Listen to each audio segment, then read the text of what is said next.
Flex, the livest one in the section. With the runner, boy, you nigga, no question. You would run a motherfucker high stepping. Hey, you never had a big enough weapon. Motherfucker never learned your lesson. I'm a 88 pack nigga. I'm a 88 pack nigga. I mean, they walk a drink, blood trains out, full moon, motherfucker change like a hoe, nigga. I'm just a nigga from the hood trying to stack a little cheddar for the money. Yeah, buddy. Yeah, buddy. Lightweight. Lightweight, baby. It's time to bleed. Drew Titan, Bronx on deck. Shout out to the mighty LDBC on this wonderful Thanksgiving morning. November 27th, 2025. Happy Thanksgiving. Yeah, if you know, you know. Happy Thanksgiving. Let's do this roll call. My brother I-Rock saluting the building. Derek Gaines, the legend. Rod Neal. Mr. Shelton in the building. Kawhi Elliott. Combos with Cam, salute Queen. Skinny Too Litty, what's going on? Stormy, yup. Done. I sent it, Stormy. As soon as I read your text, I sent it immediately. Star City J, Angel Diaz, Sam Mack, Dewey Hines, salute. Jalen Hudson jumped on me. NBA D Nice. D Fresh. Brooklyn Bone, Mr. Cell Block. Come on in, smash the like button. We are our own algorithm. Let's not leave it up to Miguel or his spoon buddy Jerome on the futon to do anything for us. So let's get to it. Rolly is next. He's next on the target. As BFTB stated, all of that work was being done. What did he say? Monday? Big Joe Townsend, salute. He said Monday? It was already done. I was like, oh. And it makes sense because this kid got a belt, right? What does Devin do? You collect belts while cementing your legacy, right? You collect belts while cementing your legacy. I'm going to say it one more time so it registers. You collect belts because belts is how you cement your legacy. And the money's already there because Turkey already paid for it. All right? Del Rev, salute. Now, I know what people are saying. Oh, my God, it's Rolly. Well, there was some wild maniac that was on Champside's show the other day screaming. Didn't he sound like the Ultimate Warrior? I'm from Beaumont, nigga. Oh, you better ask about me, nigga. Oh, I'm from Beaumont. I'm like, whoa, calm down. And he was N-bombing all over the place. Come to find out he was Mexican or Mexican. And one of the things that I heard him say was, go fight Rolly, nigga. Devin will fight Rolly, nigga. Okay. Now look. You know what's gonna happen? You know what's happening right now as we speak? Right now as we speak, people are like, no, not people, but haters are like, Rolly. Now, Rolly done been stopped before. Rolly been outboxed before. Rolly got beat up by the elder. Who was that kid? Not kid, that grown-ass man. He looked like Golem from Lord of the Rings. But he could pop, though. Rolly almost lost that fight. Rolly fought Eastside Cruz and had a headache for 3 days.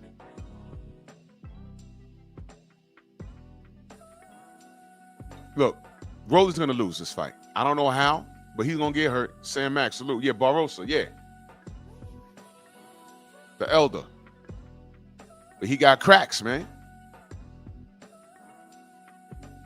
Joe in the building, salute. He got cracks, and he almost got Rolly out of there. And by the way, quick question, y'all. Anyone say Rolly Romero ain't got no chin? He's been stopped twice. I haven't heard a thing about his chin. Anybody? I've never seen it in writing. I've never heard it on these panels. Anybody? Has anybody questioned Rolly Romero's chin? knocked out by Tank, got hurt bad by Barbosa, stopped by Isak Cruz. He was supposed to die versus I'm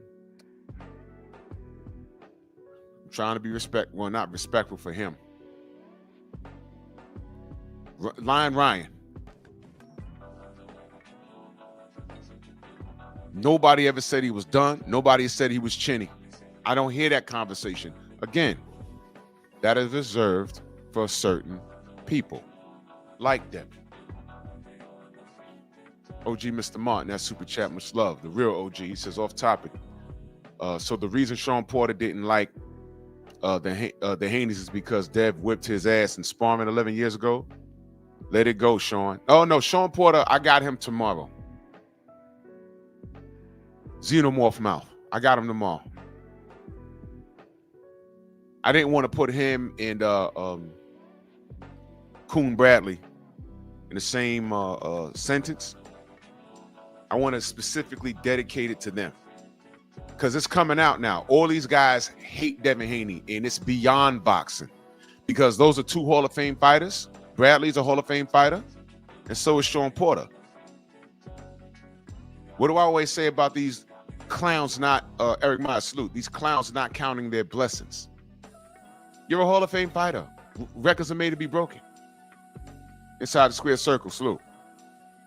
Sports guys, salute. So they stop what they're doing and they're looking at what Devin is accomplishing and they simply don't like it. There is no other reason for them to be talking crazy about Devin Haney other than personal hatred. I've listened to what they had to say after this fight. None of them said, hey, man, I got to tip my hat, man. He showed me something. Because he did, and they refused to admit it. Look, I'm not even asking for these dudes to be like, yo, you know what? I was wrong about that. I don't expect these clowns like that to do. But see, this is what you're dealing with here. This is what you're dealing with. So don't worry. And if y'all missed BFTB's video, go watch it. He had me screaming. But where's the lie? So Sean Porter, you're on the chopping block tomorrow. And, you know, most of the times, I'm a real good judge of character. And when he hung his gloves up, Felix, salute. When he hung his gloves up, he started to say a lot of things that were real apish. I didn't say anything right away. I just let him hang himself. And he's done so. So, Philip D, salute. So we're going to pay him special attention tomorrow. And then maybe Monday we'll pay some special attention to Max Kellerman in that Ring magazine show. Because I watched a clip from it, and I'm like, you know what? These guys, look. Salute the champ side. Sure will, salute. Salute the champ side in his Black Murderers Row documentary. Let me add to that by saying we've been talking about the Black Murderers Row on YouTube since over a decade. Champ side put it into a perspective where it can catch the eye of the newer fans that actually want to learn about the sport. So that was real dope. My point of bringing up the Black Murderers Row is you can't look at what those black men went through inside and out. You can't look at that and say, man, that's messed up how they treated brothers. And then you look at what's being done to Deontay Wilder. You look at how they tried to do Devin Haney. You look at how they apply that term Tom and Jerry and cat and mouse to us.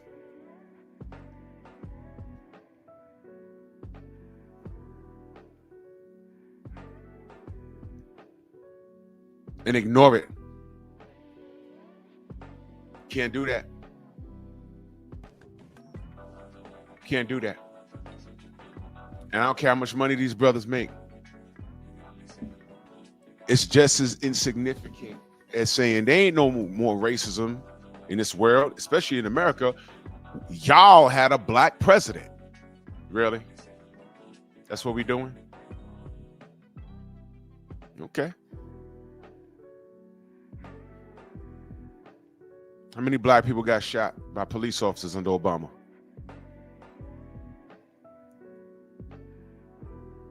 Okay.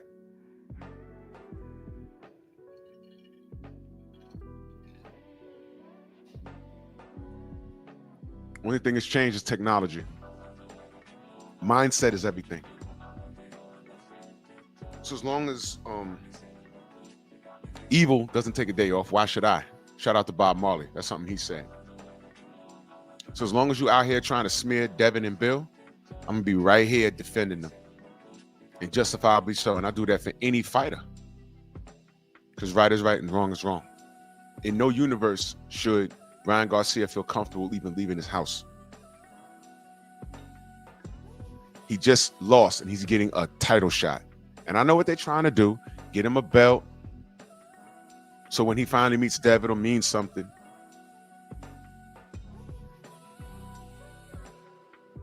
But if it wasn't proof that he was juiced up when he fought Devin, the Ryan that fought Devin, it's not the Ryan that fought Rolly Romero.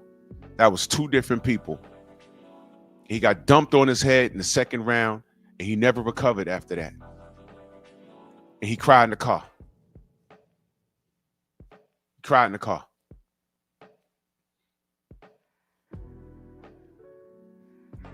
And then he still could have had the rematch, but he said, no, my hand broke. No one said Ryan's chinny. He's been dropped in how many fights now? No one said he's chinny. They forgive him off the racist stuff, right? No one says that. But everything I hear about Devin is negative, unless it's coming from us. And shout out to Aki.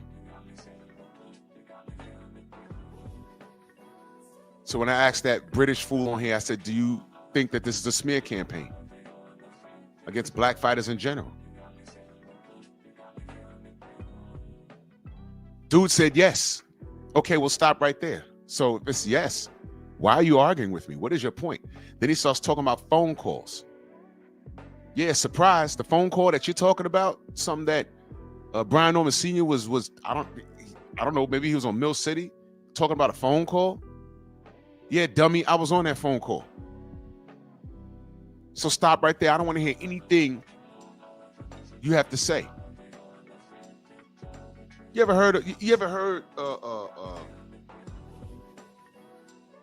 heard someone say something and the person standing next to you interprets it completely opposite, to the point where you're looking at him and you're like, man, are you crazy? That's what you heard? Devin's career up until to date, where are you getting that he's chinny? Where are you getting that? He hasn't been stopped. And now you find out that Ryan was overweight and juiced to the gills. And I still scored the fight a draw. And I was impressed in the press row. Like 9 people up there scored it a draw. I was like, what you got? Draw. We was like, draw.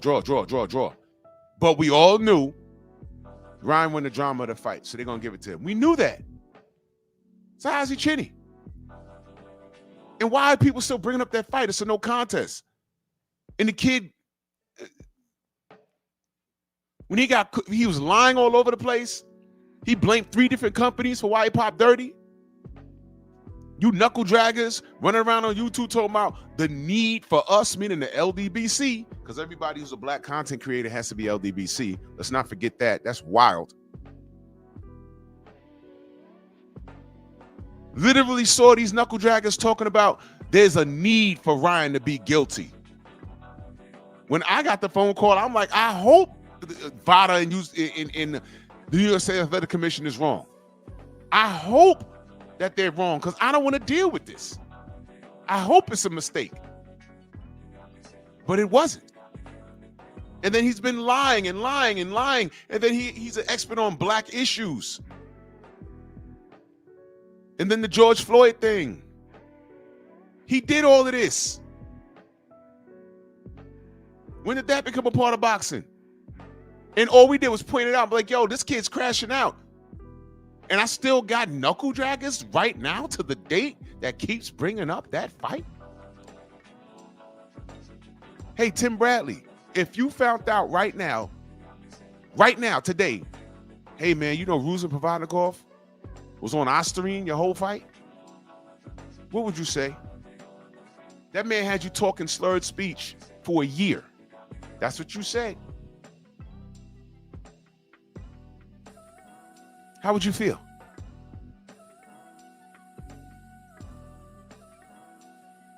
What are you going to say? Oh, well, Osterine don't do it. Man, he was on it. Sidebar. I'm not sure if they're going to cancel that fight with Subriel Matias, but they should. They said it was below some levels. He was on that shit.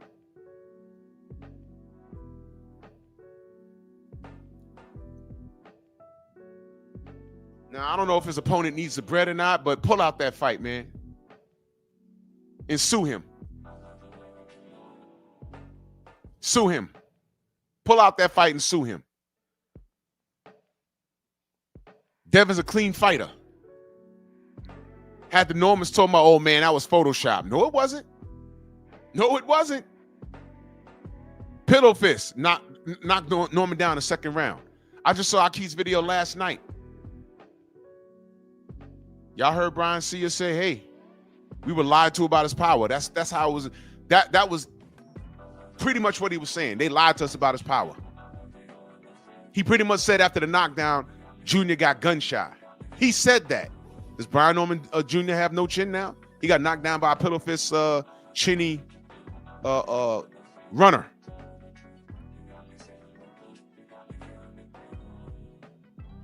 The Haneys are mentally built for this. Like Floyd Mayweather Jr. was mentally built for this. He just toyed with these clowns and he kept doing his thing. Belts don't matter. He's a living contradiction. Because one of the major marketing things that he throws in everyone's face is, I beat more world champions than any fighter. Yeah, you did. So when I say Devin Haney's going after Rolly Romero got something around his waist. That's why he's getting it. So how you go from fighting Rolly Romero or fight this guy, fight that guy, now Devin's fighting this guy because it means something now. And when Devin mops up 147 and becomes undisputed, maybe by the end of 2026, you know what y'all gonna say, right? Well, 147 was really, there was no one really there. And he's too big. He need to go to 54 anyway. He's ducking boots. I got smoke for that too. I'm reserving that.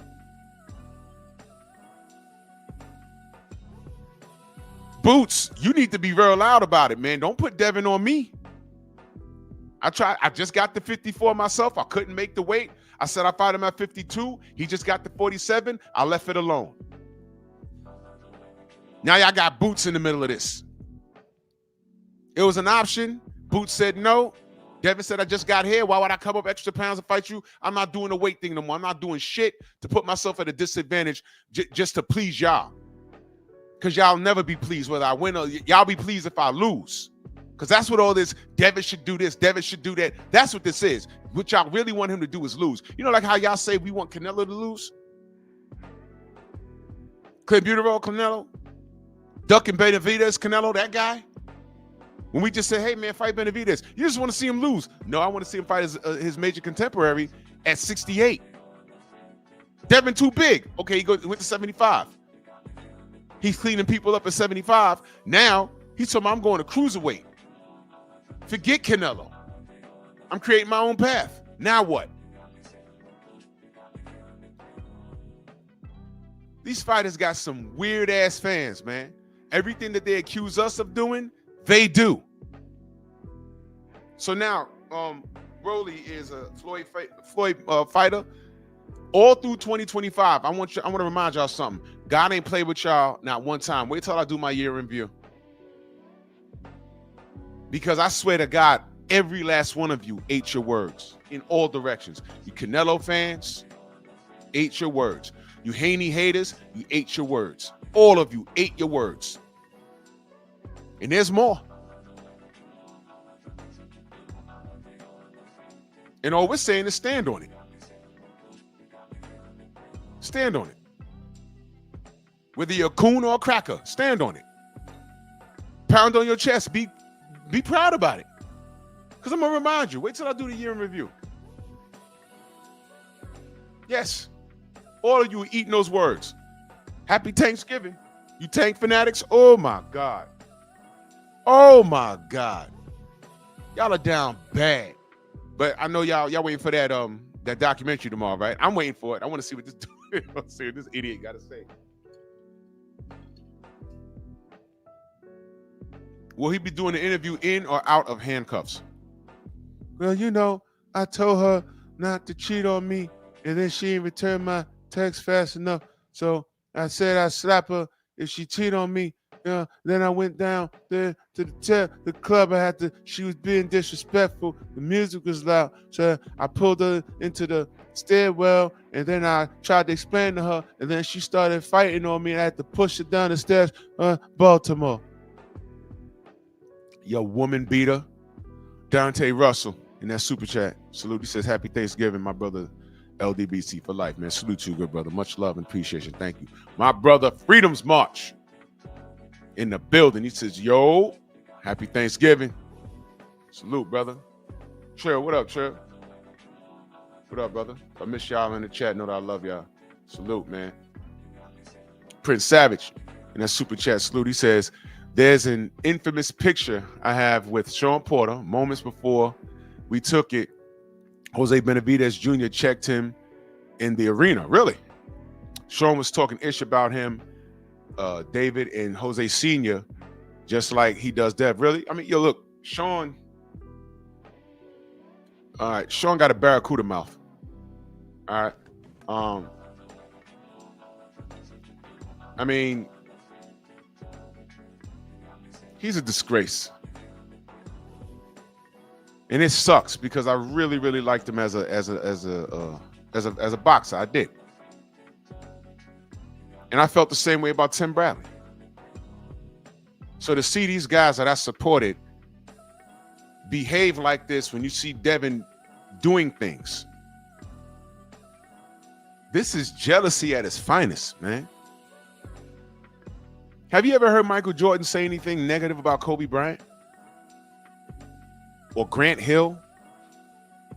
Or I remember when Glenn Big Dog Robinson came out the draft, got drafted by the Bucks. You ever heard him say anything crazy about these young guns coming up? Never. You know what I did hear him say? Whenever anybody went to him and said, hey, Mike, this guy's about to break a record. I heard Mike on several occasions, he says, man, records are made to be broken, man. This is good. On several occasions, I heard him say that. Kareem Abdul-Jabbar, same thing. When LeBron James is running around breaking records, I don't want to get into the NBA thing. I'm just making a point. They go straight to the person he's about to break the record. Hey, he's about to do this. What do you think? Hey, man, this is great, man. Records are made to be broken, man. He's doing his thing. I never heard Mike hate on these guys. Now, whether he did behind closed doors, that's between him and the flies on the wall. Hell, he been at some of the games. Matter of fact, I think when didn't LeBron break a record and they had Kareem come out and shake his hand? He wasn't in there hating. So what are these dudes doing?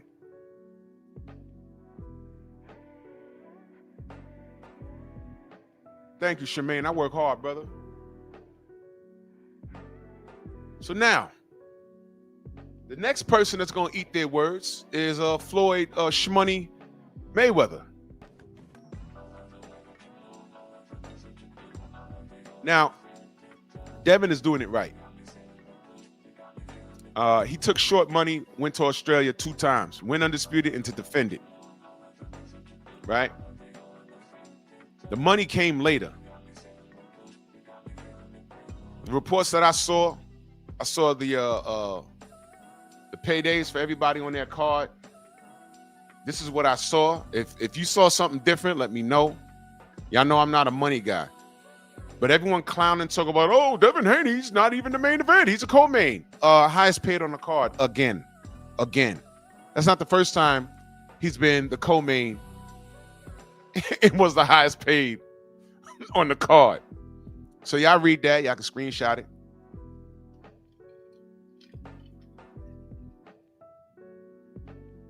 Second time he's the highest paid fighter on the boxing card. Still undefeated. 3-division champion. Right? And y'all crying for what? Sam Noakes, $400K. Dula Mason, $500K. Pedro Martinez, $300K. Bam Rodriguez, $1.2 million. Brian Norman Jr., $3 million. Good job, young man. Devin the Dream Haney, $12 million. 12. Anthony Yard, $2.5 million. Good job by you, brother. You did the best you could. All right. David Benavidez, $6. That's half of what Devin made. Now, I don't know anything about no back-end money. Maybe I'll talk to BF about that. But where the haters at talking about, oh, he's a co-main? I don't care if he was an opening bout.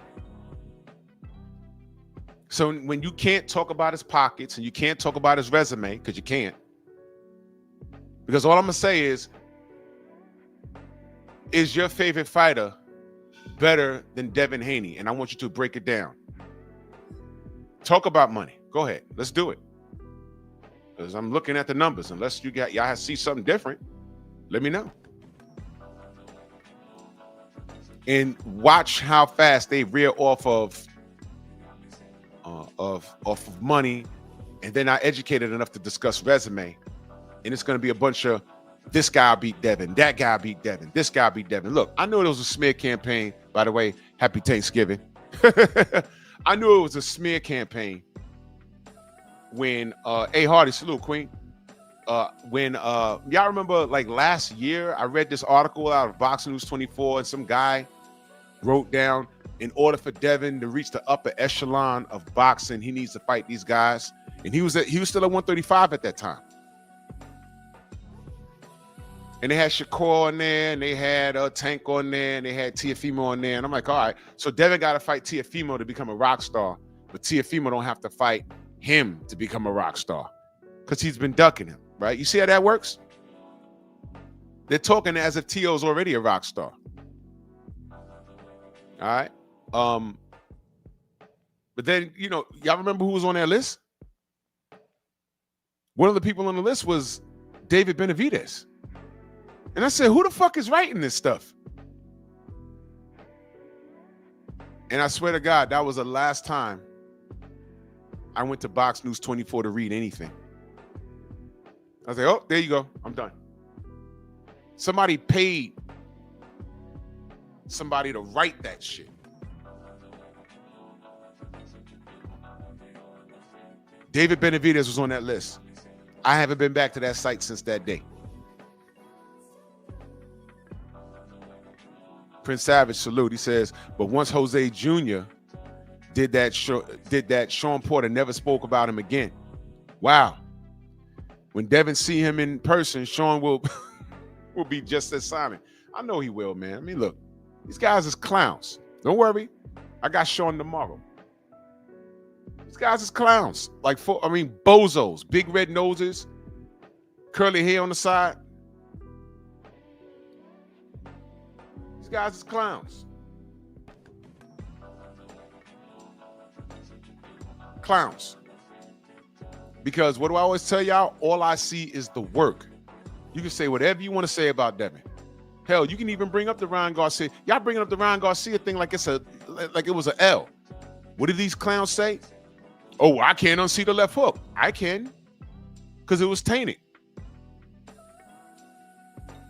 If you're driving home and you ill out and crash up your car, bust your car up, police show up, and they're like, oh, what's that smell? It's alcohol.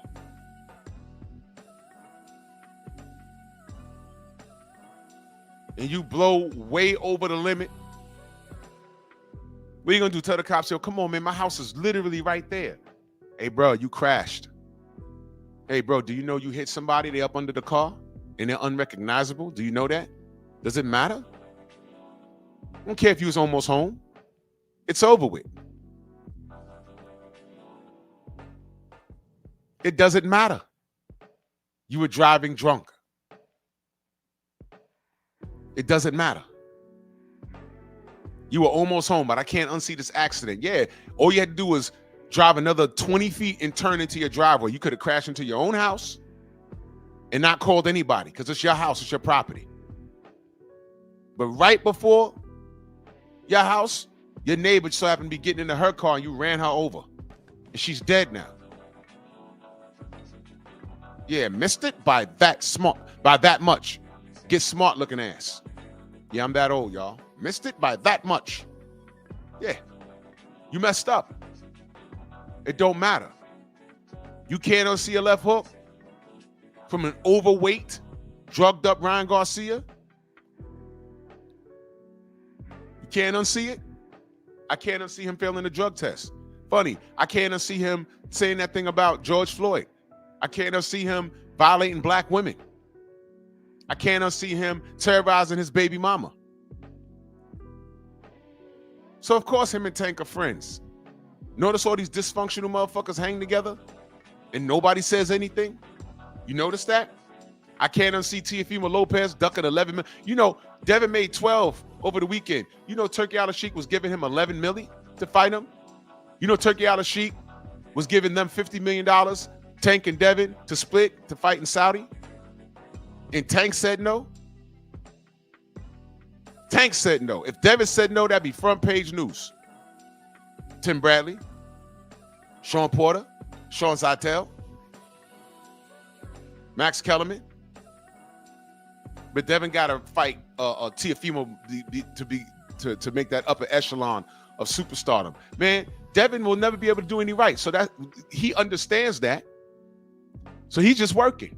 And all I see is the work. All I see is the work. While y'all talking, all I see is the work. Now, Devin's chinny. How many times Rolly Romero been hurt and dropped and stopped?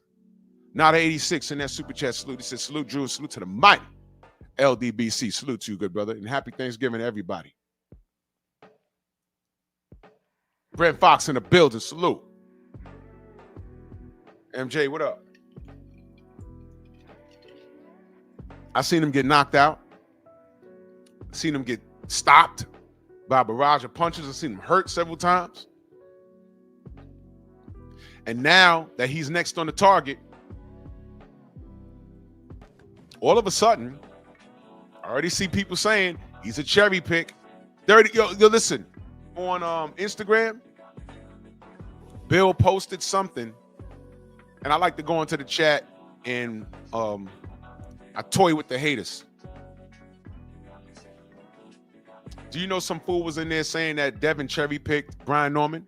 You see? I told you. I told you. I told you they were going to say that. I told you. I told you. So now Brian Norman's a cherry pick. Listen, if you go up in weight and you fight a champion, that person has a belt for a reason, right?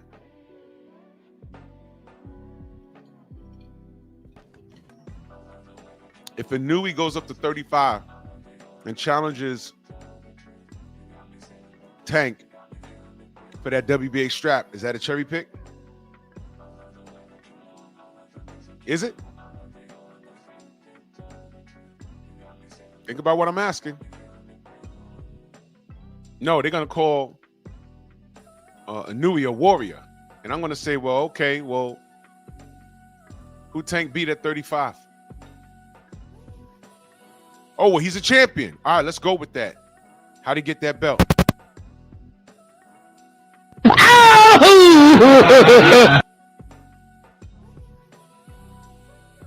Don't play this game with me.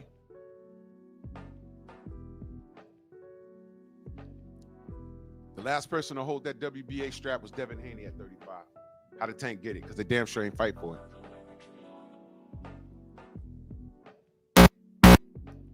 What's going on here? My bad, y'all. Yeah. And this is what people don't understand. They don't, you know what, because they're uneducated. You ask them, how did Tank Davis get the WBA strap at 135? I got mail. I got mail. I got mail. I got mail. I got mail. I got mail. I got mail. I got mail. I got mail. I got mail. I got mail. I got mail. I got mail. I got mail. I got mail. I got mail. I got mail. Yay! You got mail. You got. John Vaughn, my brother, salute to you in that super chat. Much love. He says, on the road listening to this cook. Salute, Drew. I'm glad I can get you through that. All of y'all that are on the road traveling, connect with your families, man. Salute to y'all, man. I ain't busting no moves to this afternoon. Should be cool. Yes, sir. Yep. Got through the mail. That's what y'all got to say. Everything that y'all said about Devin, y'all ate this year in 2025. Everything. Well, I'm going to address it. When I do that year in review, I'm going to address it. That's why the haters are silent. You got knuckle draggers. The only thing niggas can walk away from this, and someone sent me something because I don't watch this nigga, is what? That Bill spelt Debo wrong on the shirt? I mean, that's it? That's it. What? That's all you got? That's it? Nobody want to talk about his performance? He didn't run, right?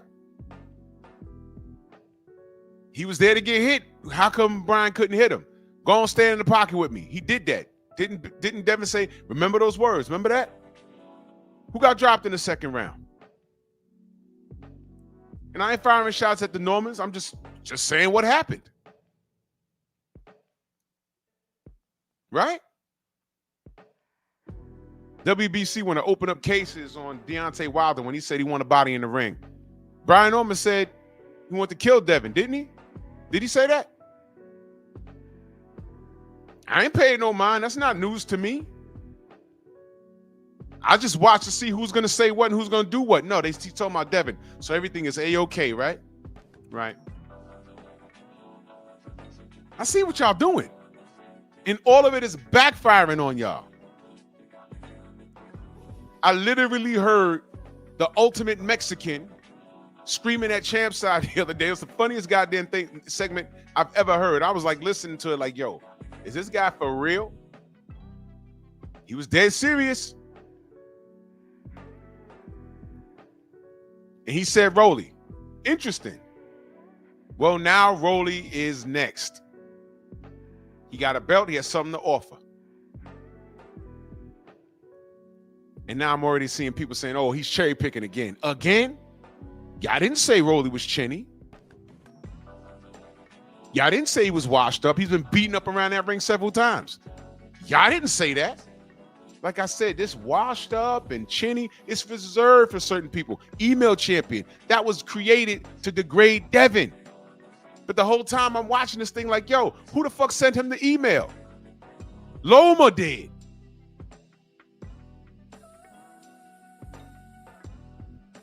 Max Kellerman. On his show, he acknowledges everything that Devin does, but in a roundabout way, he was saying, why is he unlikable? You tell me. You tell me. You ever ask these knuckleheads, well, why don't you like Devin? And Max should know better. Oh, I left a nice comment on that. I hope he reads it. Because Monday, you up. Let me give you a little history of Max Kellerman.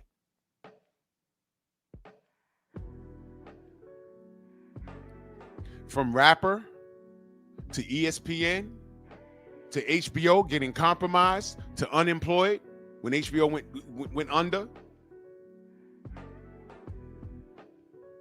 and popping back up on Ring Magazine and back to square one because now you're on there talking shit, showing your colors.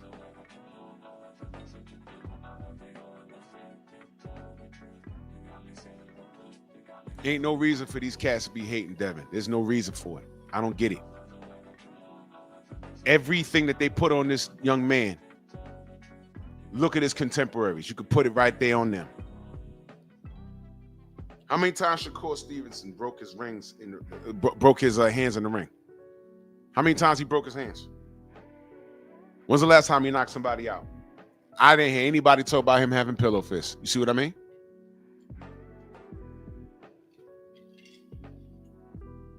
They do call him boring, though. And I'm on here telling them not to call them that. How dare you? My brother Chill Will, in that super chat, much love. He says, I'm frying chicken and listening to this good old cook. Happy Thanksgiving, bro, to you and my LDBC fam. Salute to you and yours, brother. Much love. Yep. You see what I mean? Jay from Round the Way. Read this. Says I was at the barbershop last night, and not one dude could give a real reason as to why they don't like Bill and Devin. You know why? And here's a problem with knuckle draggers. Because I know you was in the barbershop with a bunch of knuckle draggers. If I'm going to make a guess, I could be wrong. You correct me. You was in there with a bunch of knuckle draggers that are not real fans of the sport. But they have a lot to say when they look at someone and they don't like them. To be educated about the sport, they go to the big channels if they're on YouTube, or they listen to what's said on ESPN, or you know. But what do we know about big media? They don't know what we know. So when you ask them, yo, what is your problem with Bill and Dev? You're gonna hear that Bill talk too much. You're gonna hear that Devin need to get away from his dad. Meanwhile, his dad is the reason why he got this far.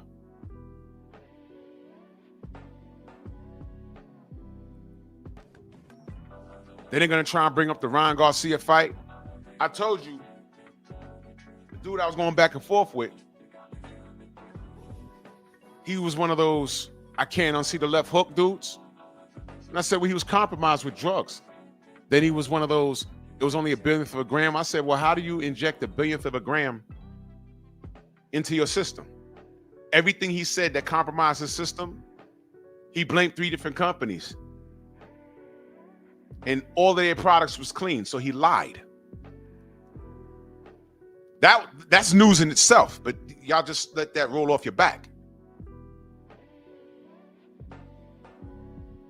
And of course, when I saw talking about the race thing, he looks at me and says, he said that? I'm like, oh my God, how are you arguing with me? And you don't know that. That's a major thing. You don't know that? And I said, go to YouTube on your phone. And I bookmarked all of this shit. I said, look at this. Listen to it. And this is why I went from just not picking the kid to like literally hating him. I said, what the fuck was this? I said, you know what this, you know what spawned this? Him getting caught.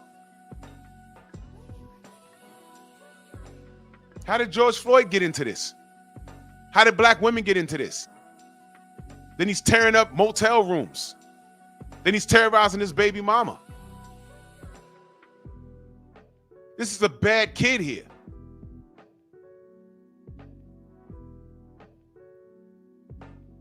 So then I asked him, and I forgot to tell y'all this. This was the funniest part. I said, could you put a billionth of a gram of gasoline into your truck over there? And he looked at me like I was crazy. I said, you can't do it. He said, well, how would we measure that? I said, exactly. How would you measure that? But if you run out of gas, you know there was gas in there at one point. You know, you drove your truck up to 80 miles an hour on the highway, right? You know that, right? So at one point there was gasoline in there, right? Right. He got caught. There was more in there. They found a billionth of a gram. Just like they found something in Super Del Matias. Another guy that Devin was chasing. I remember when Bill pulled up on me, said, yo, we tried to get Ed Super Matias. That fiasco.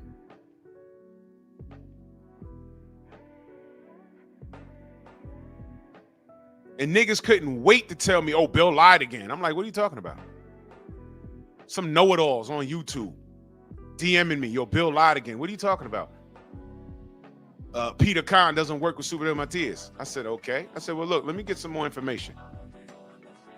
Then I found out that this motherfucker Peter Kahn reached out to Bill, and Bill entertained the conversation. Come to find out, Peter Kahn doesn't work with Super Matias, and the team got mad at Peter Kahn. Y'all remember that?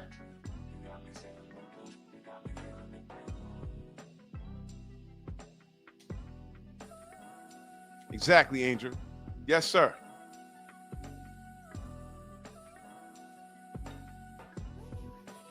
Y'all remember I did the whole show? I pulled up Peter Kahn's box rec. I didn't say dox him. I said this is his email, his business email. This is his place of business, the phone, the fax. It's all on his box rec. And I said, if y'all care, just call him and ask, what was that about? If y'all want clarity, but no, y'all are content just saying he's a liar. Acondo, my brother, salute. Just saying he's a liar. Y'all content with that? Or do you want your questions answered? Which one is it? Because we found out that Bill didn't lie. Peter Kahn lied. But what happened was, Superdale's team was on the Boxing Voice, I think that Monday or Tuesday, and Bill pulled up on him. He says, well, I was talking to the wrong person now because the wrong person tried to connect with me. Well, I got the right people now. What's up? And what did they tell Bill? Superdale's hands is broke, or his hand was broke, and we'll get back to you in 2 weeks. We'll follow you out to Arizona, whatever they said. And the countdown was on. And I said, this is the longest 2 weeks in the history of man, because months went by. Months.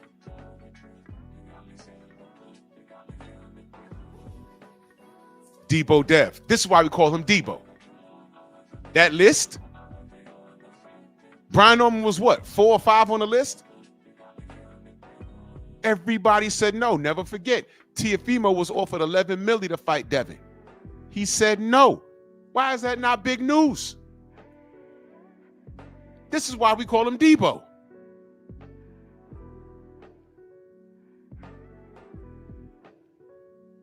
Stop, man. Shakur, you could have fought Devin at 135, drained, like you said. You could have fought him, right? At 35, you could have fought him.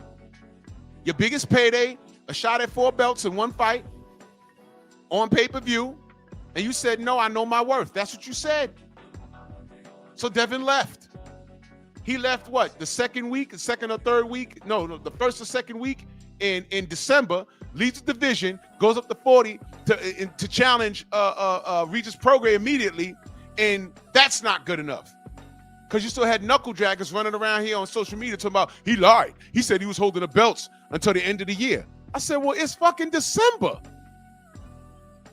What are you supposed to do? Wait till New Year's Eve to drop the belts? What are you talking about?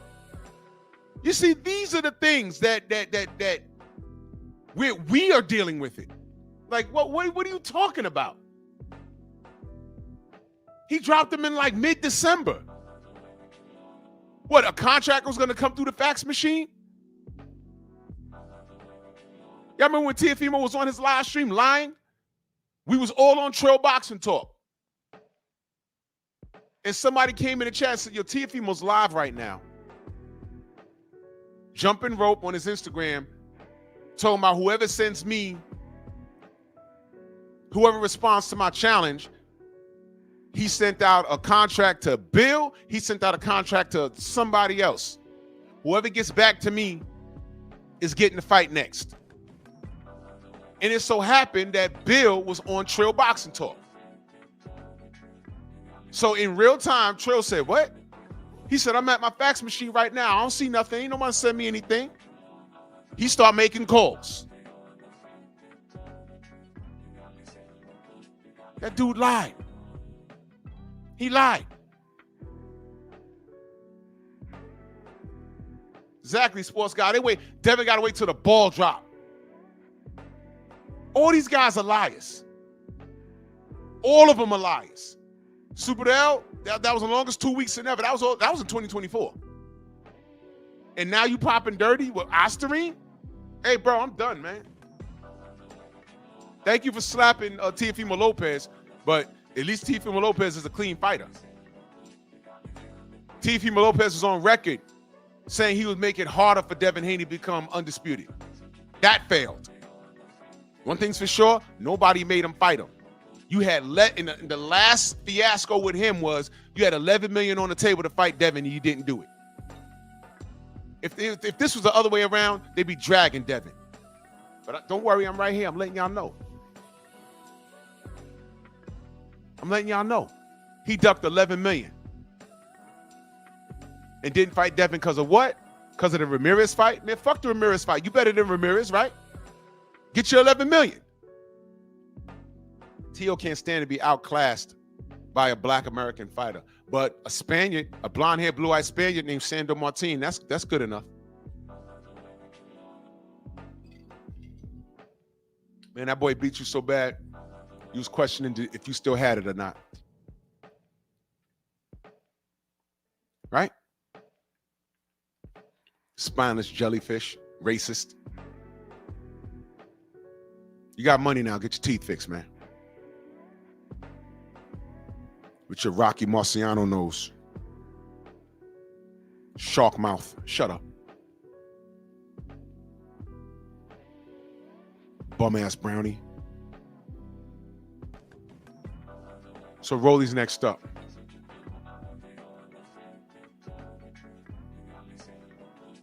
Rolly's next up. Yeah, I think Jermaine Ortiz beat him too. Rolly's next up. Now, I went from Floyd Mayweather trying to make the Rolly fight. That was business. He threw the gold chain on Ryan Garcia. Remember he had Ryan Garcia saying, man, nah, ain't no money in fighting Devin Haney. And he was rocking the Floyd Mayweather gold chain. He told Ryan Garcia, man, step out the way, let Rolly fight Devin. He don't think that Rolly could beat Devin.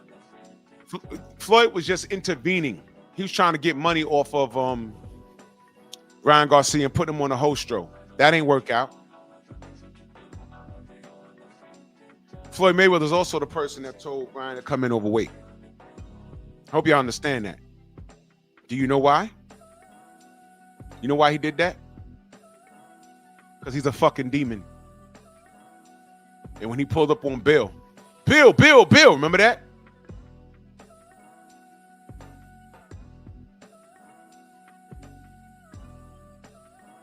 He pulled up on him to taunt him. Because, Floyd, you know why? Devin's better than you. Devin is next level better than you. He's Pretty Boy Floyd in the Money May era. You know how they always said, man, I like Floyd better when he used to try and kill you. I said, somebody got to put him in the bind where he got to fight like that. Right now, there's nobody around him that can make him smash the gas. I think Marcus Maidana was the last person to make him like dig deep. Then he gave you Conor McGregor and got the fuck out of Dodge. Devin ain't on that. And I'm going to tell you something else. I don't care how many world champions that Floyd Mayweather beat. Right now, resume, Devin's better than you, Floyd. And you can't stand it. Check the resume. Was Floyd Mayweather ever undisputed? I'll wait.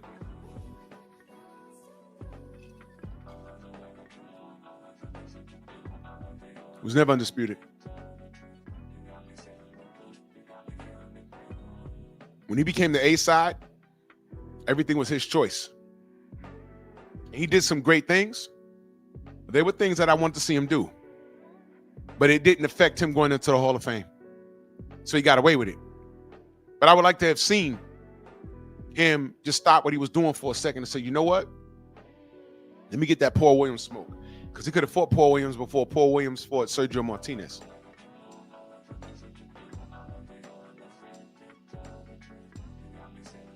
Now, let me be clear. They didn't duck each other. But they were in two different spaces financially. But that comes with me wanting to see Floyd give another brother an opportunity. Something he never did. I'd rather have seen Floyd Mayweather Jr. fight Keith Thurman at fight number 50 than Conor fucking McGregor. But that Keith Thurman with the long cornrows, he just showed up to fight. It would have been a different fight. You see, that Conor McGregor fight was easy. I don't care what y'all think. I don't care what people were thinking, how they sold it. There was no way in this universe that Conor McGregor was going to beat Floyd Mayweather in a boxing match. And I say the same thing. If Floyd Mayweather got into an MMA cage, Conor McGregor would have killed him. Leg kicks, shin kicks, threw him on the ground, choked him. Floyd would have been lost. Ain't no way. He sold it to y'all.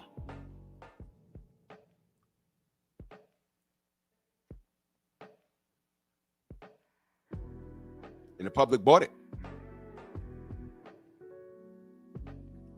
You see, you put Devin in that position, I think he fights Paul Williams.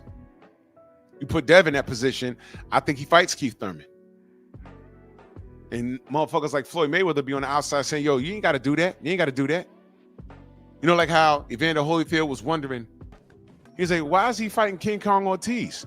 He got away with one, and he won it convincingly. I don't care what they say, he won that. Why you got to do that again? Because Deontay's like that. And it had nothing to do with the fans.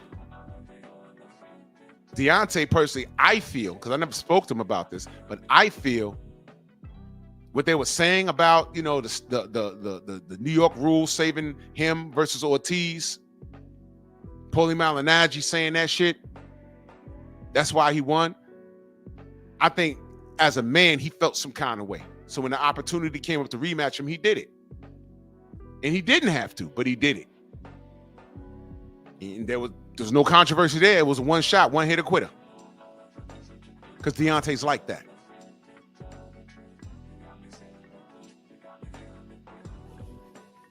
And where I can say, well, I do say, most of us say, Deontay got all the heart in the world. You got blood clots like Stephen A. Snitch. Talking about he's stupid for fighting Zhilei Zhang. Zhilei Zhang outweighed him by like, what, 50 pounds? But Deontay's like that. So you're going to call him stupid. But cheating ass Fury getting up off the floor in a coke bin state. You say he has heart. Devin Haney getting up off the floor with a drug-induced fist by an overweight Ryan Garcia. You don't say he has heart. You say you can't see the left hook. How dare you? And then you find out this kid cheated. Then the racist meltdowns and this whole Ryan need help, Ryan need help. No, he needs his ass kicked. Shout out to Caleb Plant, because he pressed him. Said some shit about his black wife. And when he saw him, he ran up on him and security had to intervene. Y'all remember that? Caleb Plant is the realest nigga that I know when it comes to that. All the other clowns are just suckers. Rematch. All Devin said was, run it. Ain't that right, Tim? Right? You hear a lot of dumb shit. Get it back in blood. He tried. Ryan said no. Why is he suing him? Then ask him what the lawsuit was about. You don't sue for losing. No, you don't. So what do you think the lawsuit was about?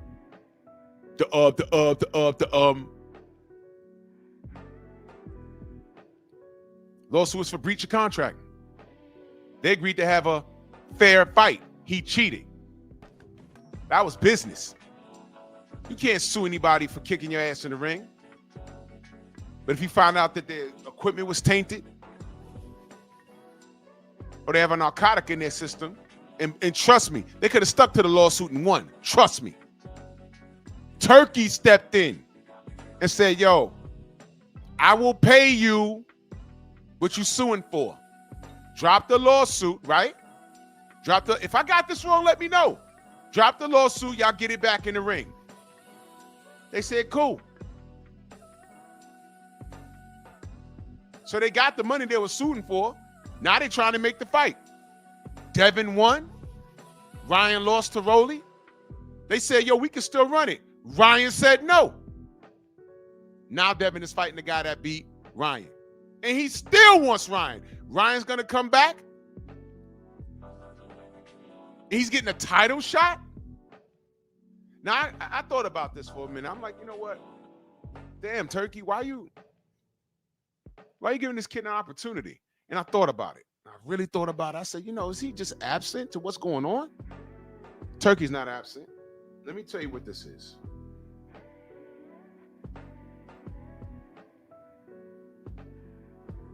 I need you to pay attention. He's putting Devin Haney in a position to right a wrong. Devin was the victim in this. Never forget that. And what Turkey's doing is making Ryan feel very comfortable. You know, like how Tank Davis didn't feel comfortable. He's making Ryan feel very comfortable. He gave him a couple of M's, and he didn't produce. He said, no problem, no problem.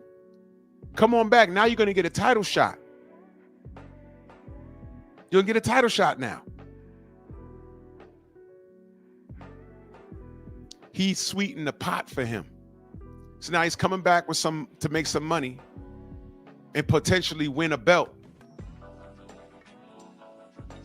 Devin's going to beat Rolly fairly easy. He's going to beat Rolly. And when that's over, he's going to be unified. All Ryan has to do is beat Barrios. And I'm not sure he does that. But in the event that he does, now it's worth something. Either Ryan's going to become unified with 3 belts, 1 fight away from undisputed, or Devin will be.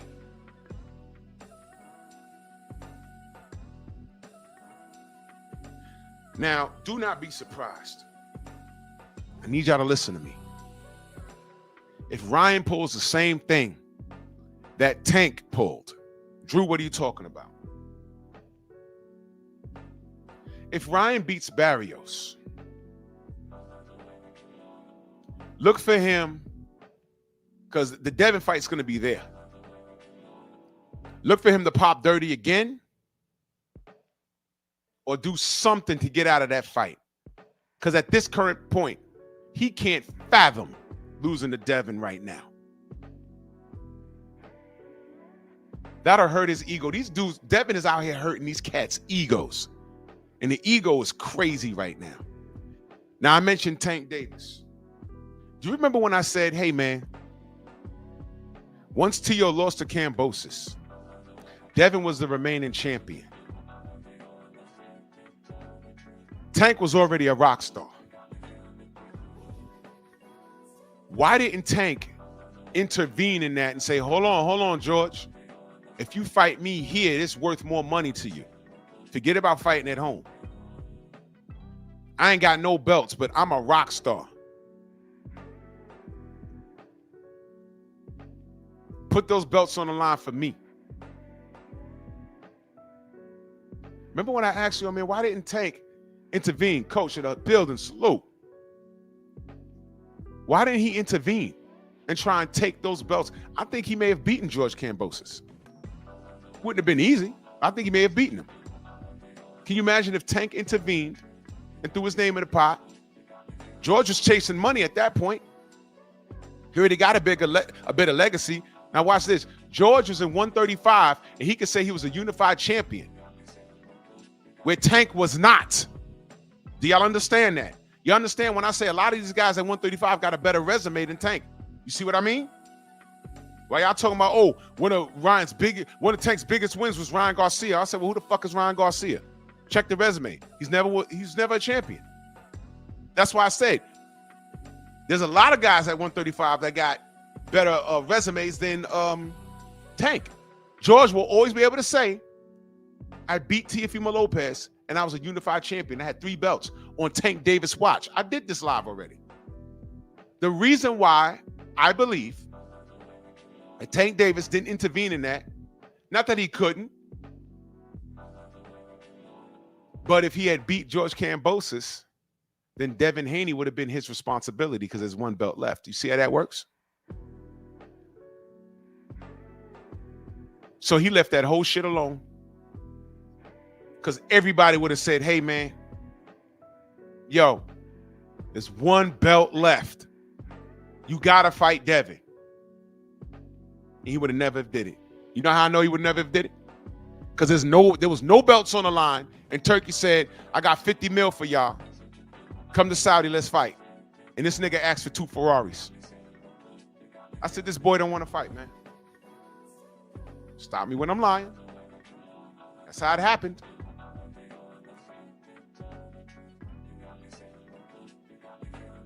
And one thing I'll give Rolly is that Rolly will fight.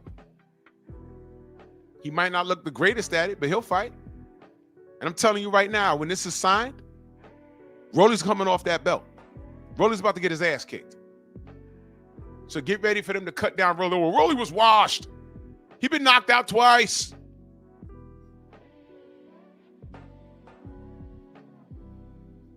Get ready for it. Get ready for it. I'm cool. I already know what to... Look, I know what comes with this. I know what's going to happen. Yeah, he said, Turkey said, I got a pair of gloves. Beats says, if this fight's in Vegas, Rolly beats Devin. I don't think so. It's not going to matter. Devin might fuck around and knock Rolly out. Because Rolly ain't got no chin. Uh-oh. Rolly ain't got no chin.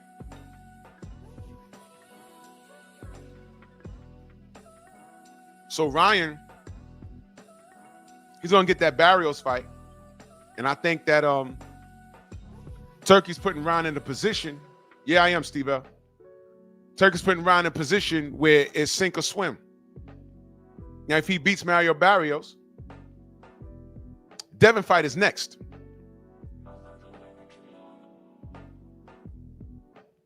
He's going to try and find a way out that fight.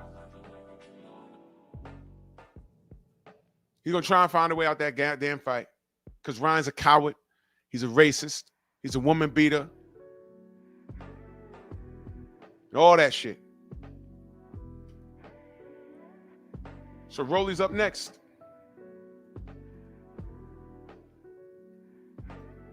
Well, I'm dropping a link. Beats Skull. You come up here and speak your piece. Tell me how you're talking tactics now. Okay, we can do that. He says Rolly keeps his earmuffs up, Devin doesn't. Here we go. We got another person talking about what Devin doesn't do. Meanwhile, the man's undefeated. Steve L, salute. What's going on, Drew?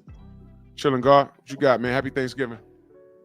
Yeah, you know I'm black, man. I don't care about that shit, but yeah, happy holidays. Now, yeah, man, I gotta speak up for Rolly just a little bit because with Rolly, like, I know he'll lose and stuff like that, but you know, I ain't trying to discredit, you know what I'm saying, Devin's work, you know what I'm saying?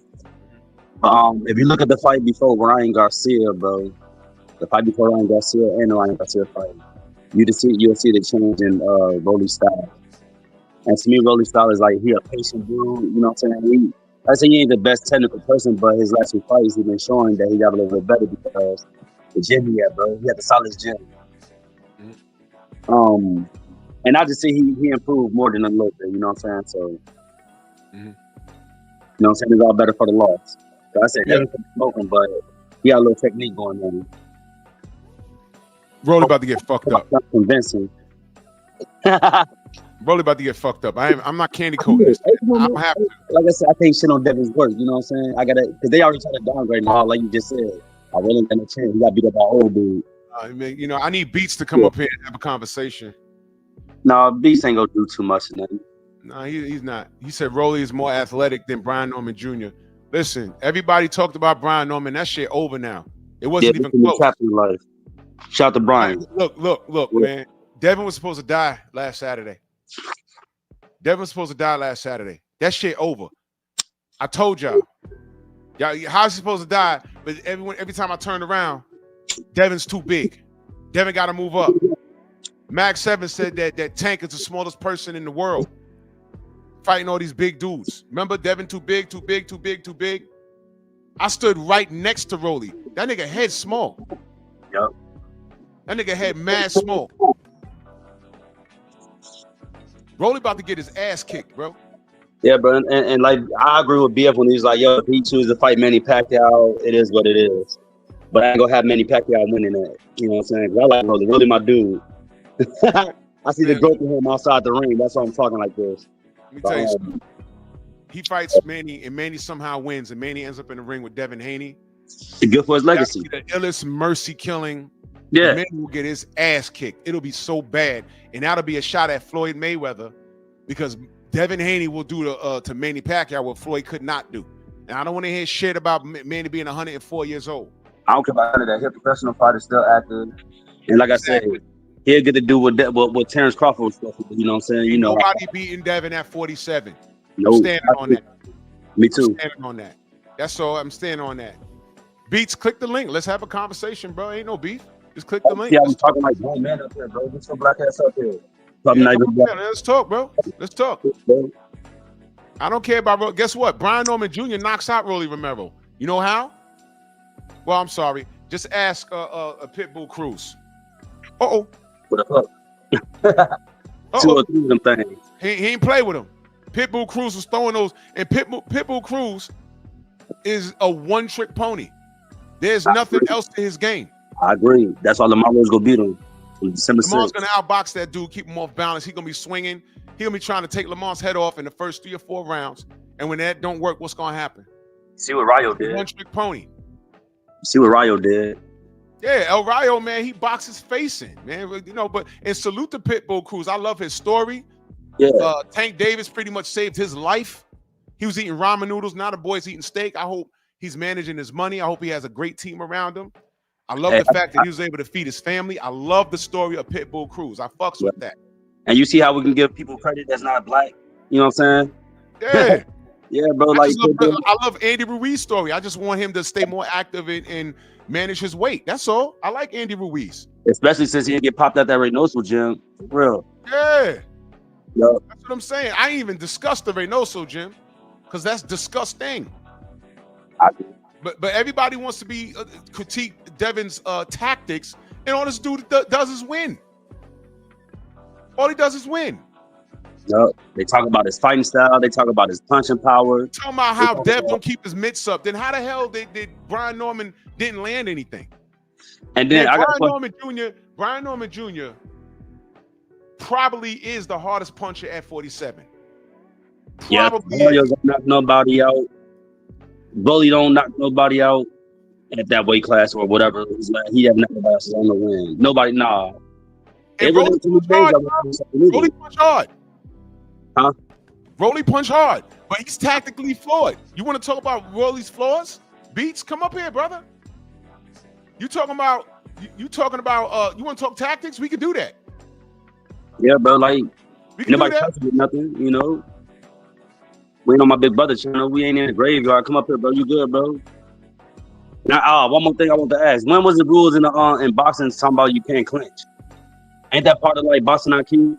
Dude, that they teach that in the gym. When you hurt, you clinch. You can clinch strategically. This thing you can do in the clinch. By the way, a majority of those clinches in that fight were initiated by Brian Norman. And who fought out of them?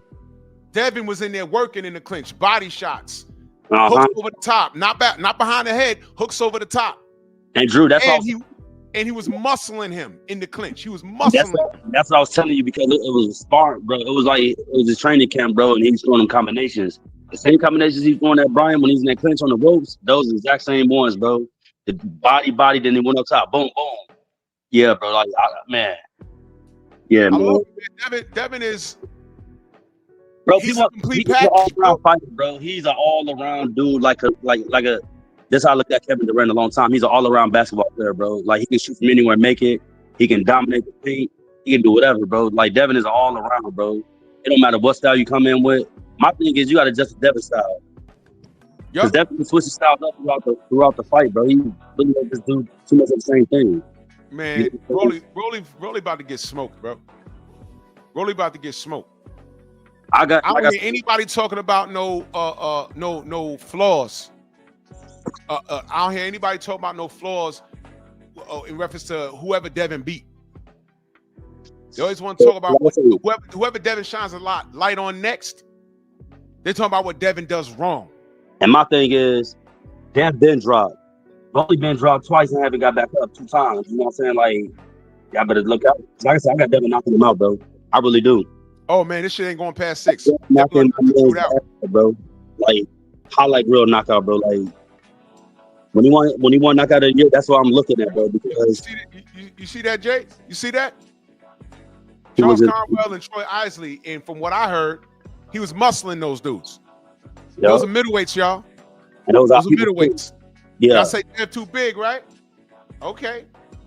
And because now he looks so convincing at 47. Now niggas is talking about he need to go to 54. It's never gonna end. Devin could do no right.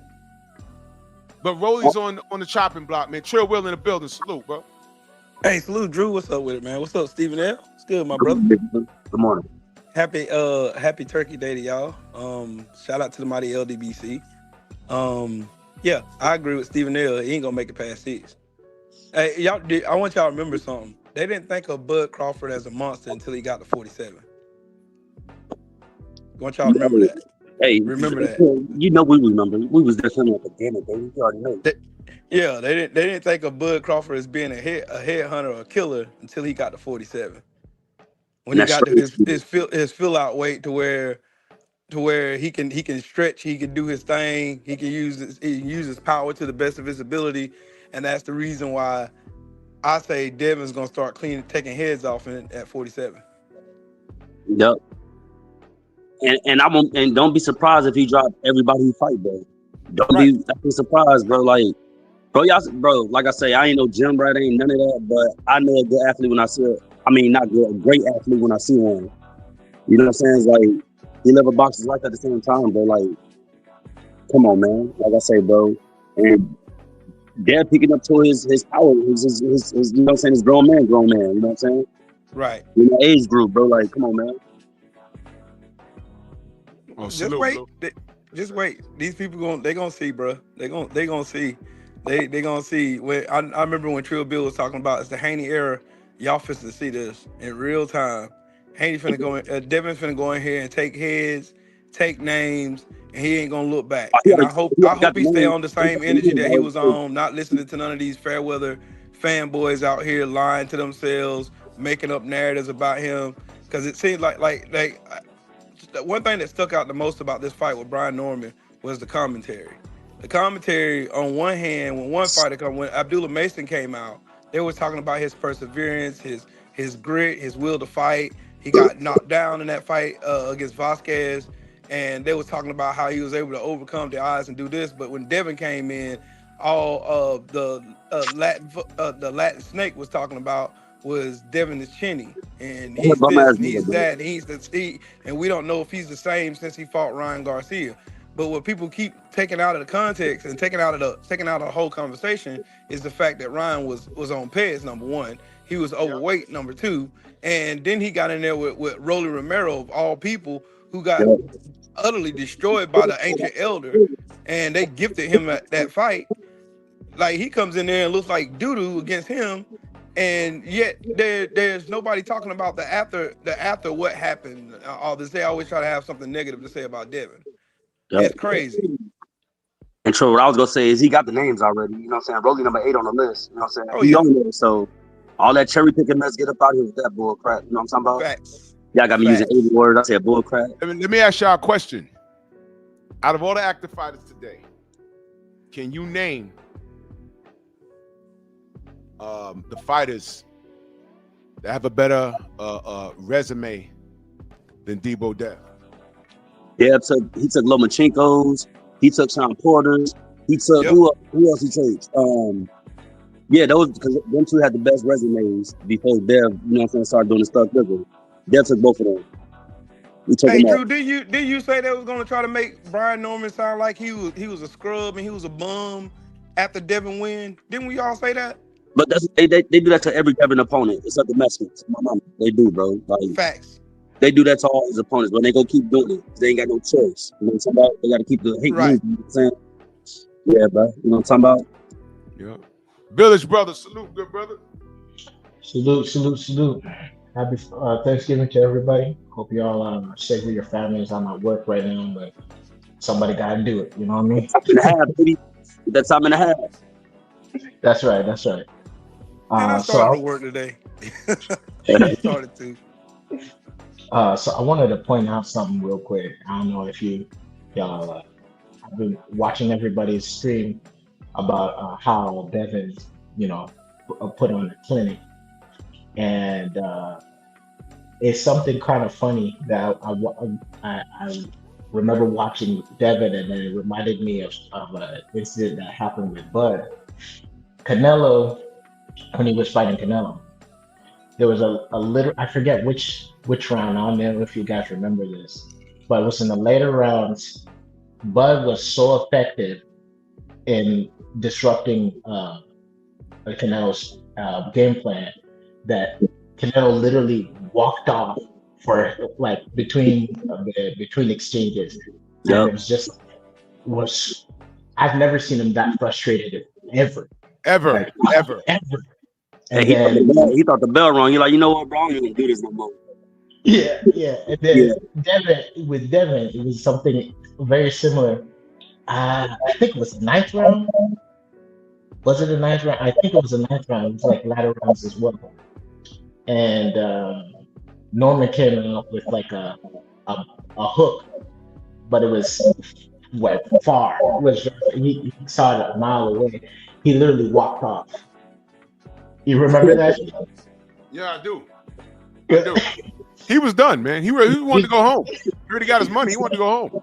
Like looked at him and just walked off. I'm like, damn.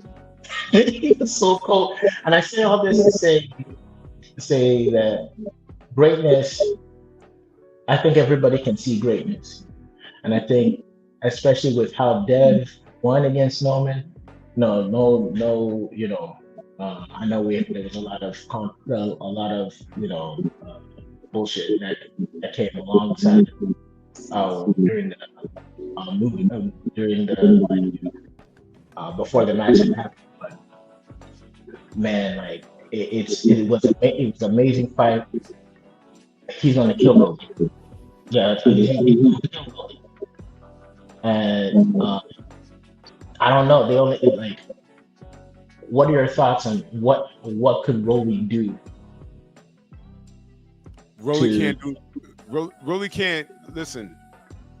Uphill battle, but he ain't even making it uphill, man. This is gonna end bad for Roly.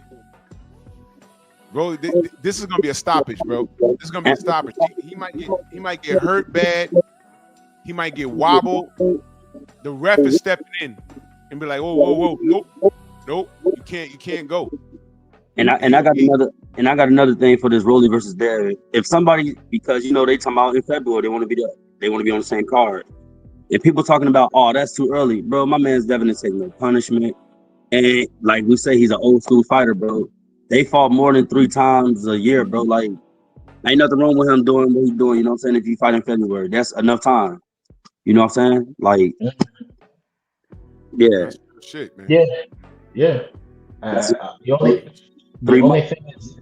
The only thing is I hope, and I'm sure Devin's a professional. What am I saying? Yeah. Never mind. Oh, Never mind. You hope what? Never mind.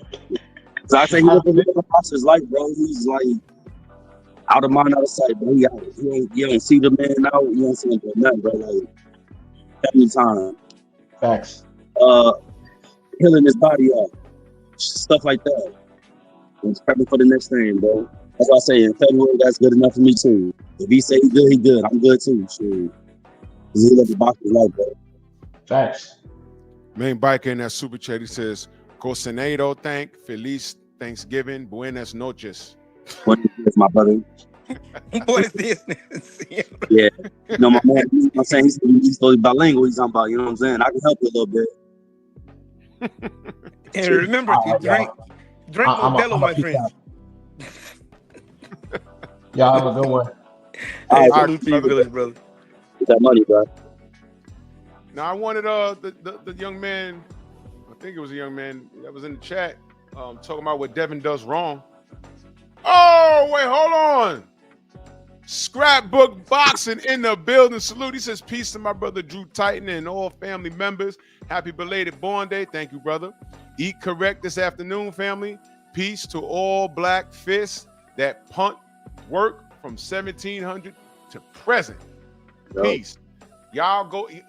Listen. This is one of our historians Right. on the sport of boxing. If you want to know what, y'all just think we be up here screaming racism and everything else. You want to know the history of the sport, you go subscribe to Scrapbook Boxing and get that education. Yeah. Okay? He can tell you everything you need to know about the Black Murderers Row, even people that proceed the Black Murderers Row. One of the original three wise men. You Yes, understand? sir. Y'all One don't know of the about original. how they used to, when black fighters used to go into different towns to fight, they used to lynch people from trees, black people from trees, to scare them.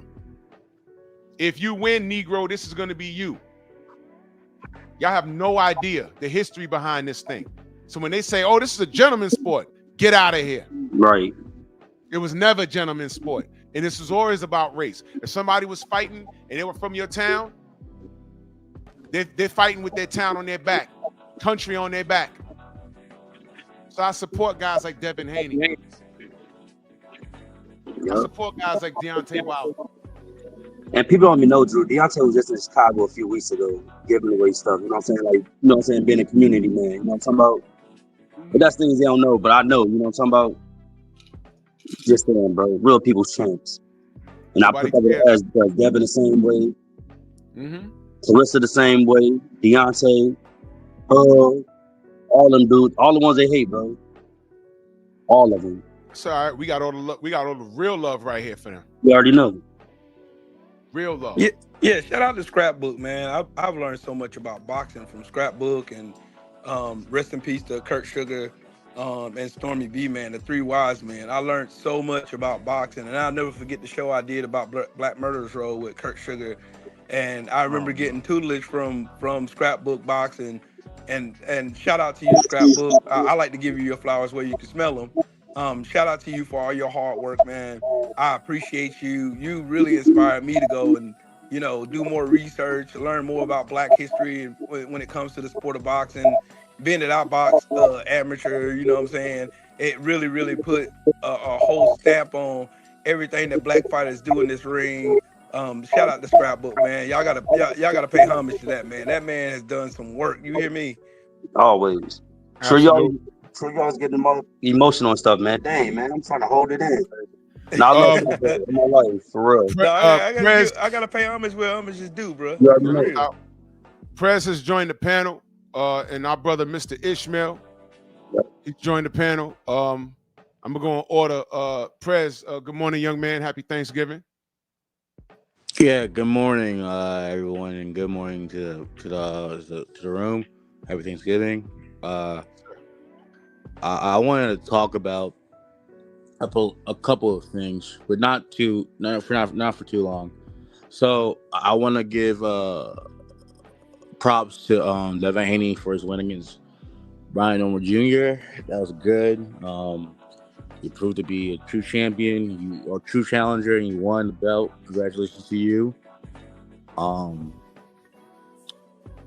And the fight now he wants to get with Rolly Romero. I feel this isn't the right move. Now I understand he wants to collect the belts, but there's a guy in the IBF division. Why not go take that belt from what's his name, Lewis Crocker? Yeah, but Prez, you gotta remember, Eddie Hearn gonna stop that. Eddie Hearn gonna prevent it, bro. That's the only thing I can think of, bro. And you don't think what's his name? I don't know who Rolly's with the PBC, right? Yeah, but that's PBC/Turkey, man. So they're together now. You get something like that, shoot. Okay, I don't know, but Rolly is in the move. I think what needs to happen with Devin, he needs to get that IBF belt from Crocker. Then he fights Conor Ben, beats the piss out of him because that's a real good fight to make. It is, I but think because Rolly is chasing Pacquiao, and Pacquiao still wants to fight for a belt. Well, So let me say this: if he pursues Pacquiao, I get it. Yep. And then because right now Devin is just belt collecting at this point, so I get what you're saying. If that doesn't happen, if he pursues Pacquiao, that's fine. Then he'll make the lateral move in that direction. The problem is Eddie Hearn trying to insert Conor Ben into this situation. I don't give a fuck about no Conor Ben at this current point. He hasn't done anything. He doesn't deserve anything. All he has is his dad's name. And he needs to sit down and wait his turn and do something to make us turn our heads. Go get a belt. Work up those rankings. I'm not with these guys getting these opportunities off of name value. That shit is over. Let Ryan Garcia be the absolute last person to get a big payday because people find him sexually attractive. That shit's over. Those days should be gone. And that's why I appreciate Turkey, because he's making these people pull up their bootstraps. Award the people that are putting in the work. That's what I'm saying. He's setting Ryan up, and Ryan don't even know it. He's saying, "Oh man, they don't care what I say about black people. They don't care about what I did to the girls. They don't care about none of that. They you know, okay. So I'm gonna get this payday. I'm gonna get a goddamn title shot now. Yeah, they actually low key want you to win, not because they hate Barrios, but they want you. That Turkey wants his Muslim brother in the ring with that dude. He wants his brother in the ring with that dude for Devin to get his get back. That's all he wants. He's putting him in a position to do it. So far, Devin, this is the second time now. He's done what he had to do. He's done what he had to do to get this work. He's done what he had to do. It's up to Ryan. You understand? And once he's done, Devin loses to Ryan, it's over. Nobody's going to want to see him again other than pervert old men. That's it. Let's award the people doing the work. Now, Conor Ben, he'll sell over there. Look, man, Derek Chisova sells out Wembley. That guy's been knocked out of like 1,000 times already. The UK fans are different. Over here, we got to start awarding the work. Devin's doing the work. He's doing the work. Let's get the work. Let's award the people doing the work. You understand? This dude Ryan ain't got nothing coming. He's on the chopping block. Trust me when I tell you.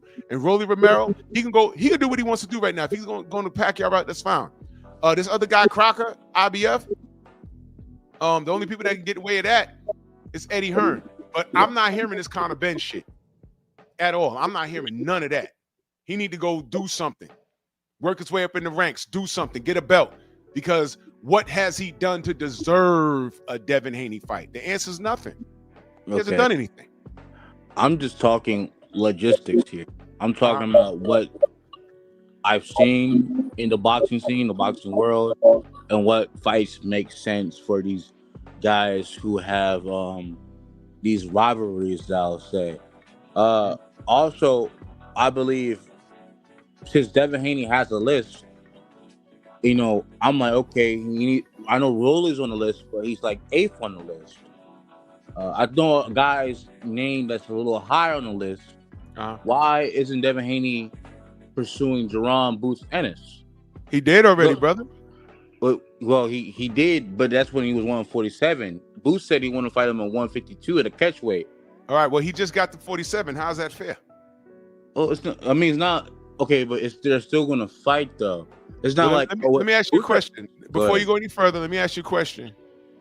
Did Jerron not say he wanted to become undisputed at 47? Yeah, he did. Okay, so what are we talking about 52 for? Well, because the weight was hard to make anymore. You had to cut. You already seen. Okay, but that means Boots is not a man of his word now. We got to be consistent. And I like Boots, but he said I want to be undisputed at 47. As soon as Devin got there, now he's talking this 52 stuff. It's like, wait, what are you doing, young man? You know what I mean? That's what Boots said. I'm only going for what Boots said. That's what he said. So Devin said, I'm not going to wait on that. He's not going to budge on that. I already been robbed in this ring. They tried to kill me in this ring. I'm going to do it how I want to do it. You understand? So now we got two things looking at Boots now. He's over there with Eddie Hearn, which I feel he's getting lined up for Conor Ben over there. He pretty much played himself with this 147 thing. You don't just decide one day that you're not going to make the weight. That's something you know for months, maybe years. If you knew you're not going to make 147 comfortably, then why are you talking about fighting Devin at 52 when you said that you want to clean out 47 to become undisputed? He said that.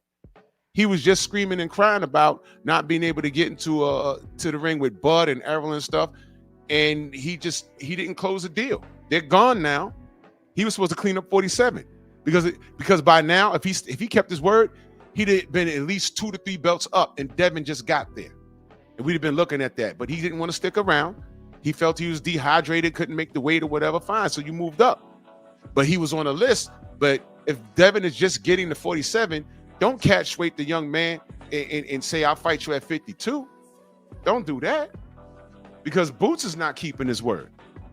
Devin already paid the price with this Ryan Garcia nonsense and try the assault on his life, the attempt on his life by a cheater. So Devin don't have to budge on anything. You understand? So this fell on Boots. And everybody on that list, Devin acted. Everyone on that list said no except Brian Norman Jr. So you go ahead and respond, and I'm gonna give it to Mr. Ishmael. I got you. But Devin Haney fought what's his last fight before Brian Norman Jr. Jose Ramirez had a catch weight of like 143. So I mean, I understand. If that guy was on your list, Jerome Boots Ennis, and congratulations for being Brian Norman Jr., his arch rival. Go fight that guy next. Prove that you're the man, that no one can ever beat you. And I think you'll be the best fighter in boxing. No one can ever deny that. You'll be number one pound for pound. We can't deny it now, and I'm gonna tell you why. You know why? I'm gonna hit you with the same thing that Tank fans hit me with. Why is it that Devin got to run around and do everything? Why? Devin put out a list, and everybody on that list was valid. And all I asked Tank Davis to do was a portion of what Devin is doing now. And I was told, why does Tank have to fight everybody? Why aren't these guys fighting each other? So I'm asking you the same thing, Press. Why aren't these guys fighting each other? I'm not sure why everyone's not fighting each other, but I just know that Devin Haney has a list that his father and him have presented to the world of boxing. So I'm like, okay. And none of these people on the list. The reason why we got to Brian Norman was because no one answered the call on the list. Let me read the super chat, and I'm gonna go to the good brother, Mr. Ishmael. Renzo Peterson in that super chat, much love. He says, Drew Titan, you already know they set the bar high as the sky for black fighters. Meanwhile, the bar is lower than Satan's basement for non-black American fighters specifically. Exactly. And that's why I recommend everybody to go subscribe to Scrapbook Boxing and get educated on what we've been dealing with since the 1700s, man. Salute to you, Renzo. I'm dead serious on that. Mr. Ishmael, my brother, salute to you, man. Happy holidays to you. Happy holidays. Can y'all hear me? Loud and clear, good brother. All right, all right. Happy Thanksgiving, happy holidays to everyone. Yes, sir. I want to, before I go into my piece I had set up in the back of my mind, I want to respond to the good brother that was speaking earlier. You can't make nobody fight you. When there have been legitimate offers laid out on the table and them brothers make excuses, and I got nothing but love and respect for Jerron Ennis. Right. That was an excuse, brother. That was an excuse, okay? People can say what they want about Brian Norman Jr. He stepped up and tried to fight Boots. Yeah, the 300,000 or whatever, they didn't make the fight. Dev stepped up and said, all right, you next, I want you. Dev was the contender, y'all. Okay, and Norman was like, bring it on. Much respect to Norman for doing that. Okay, out of everybody else on that list, nobody else stepped to the plate. All right, mad respect to the Normans.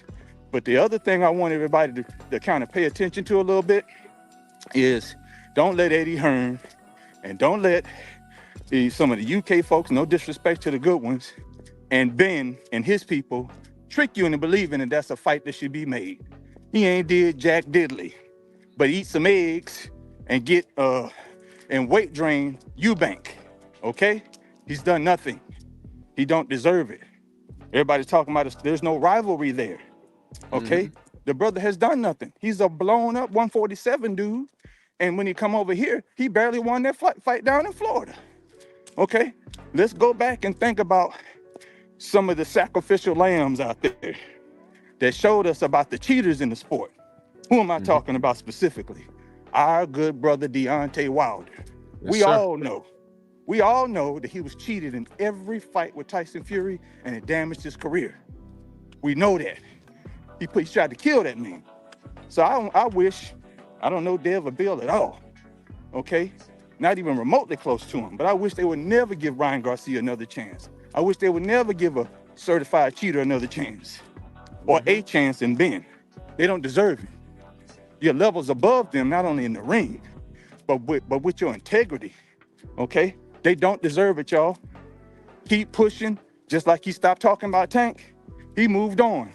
Now look at what happened to Gervonta Davis. Leonard was the one that told us Tank don't owe that to nobody, okay? He was the one that said that. And Dad went the opposite way. Him and Bill went the opposite way. They said, okay, no, we're gonna open up the door for everybody. All y'all can get it. We gotta pay respect and homage, because that's not common today. You know, people are maneuvering themselves and trying to think they're gonna do what Floyd Mayweather Jr. did and stuff like that.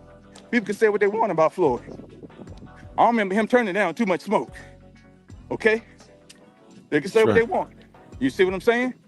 They can say, oh, he messed it up because of his undefeated record. No, that's because of his mastery of the sport, his mastery in the ring. Outside the ring, something else. That's a different conversation, you know what I'm saying? And Dev and Bill is showing how they are excellent at both, being great in the ring, great businessmen, and honorable men. That burns people, fam. Yeah. It burns them. You know what I'm saying? I don't want Yeah. to go on too much of a tirade, but I talk to people about this all the time. I don't like Dev. I hate Dev. And I'm like, well, what for? And they can never really say it. Then I say, it's Bill, ain't it? No, it ain't Bill. Next thing you know, they come out, yeah, it's Bill. You know what I'm saying? I'm like, what? He talking like he gonna be fighting. I'm like, he runs a promotional company, fam. Come on, y'all. That's right. Come on now. He's the head trainer. Let's keep it real, y'all. People gonna give Dev his flowers while he here. We ain't gonna wait till he finished with the sport or something else. You know what That's I'm right. saying? Just like we did with our brother Deontay Wilder. Just like That's we right. did with Earl, we're doing with Bud. You know what I'm saying? We're gonna show them brothers we love and respect them, even if we went against them. That's where the change is happening here. Speaking truth to power, brother. I appreciate the time, Drew. While I'm out here on this morning, y'all enjoy yourself. I'm gonna step to the background unless somebody else want to come up and we want to chop it up. Man, Appreciate salute y'all. you, man. Much love, man. Thank you, sir. Thank you. Hey, Thank you shout out, for your Star service. Lady. Yes, sir. Hand dog in the building, man. Salute to you, good brother. Man, what's the deal? I Yeah, want to man. give Devin his credit Yeah. for his performance though.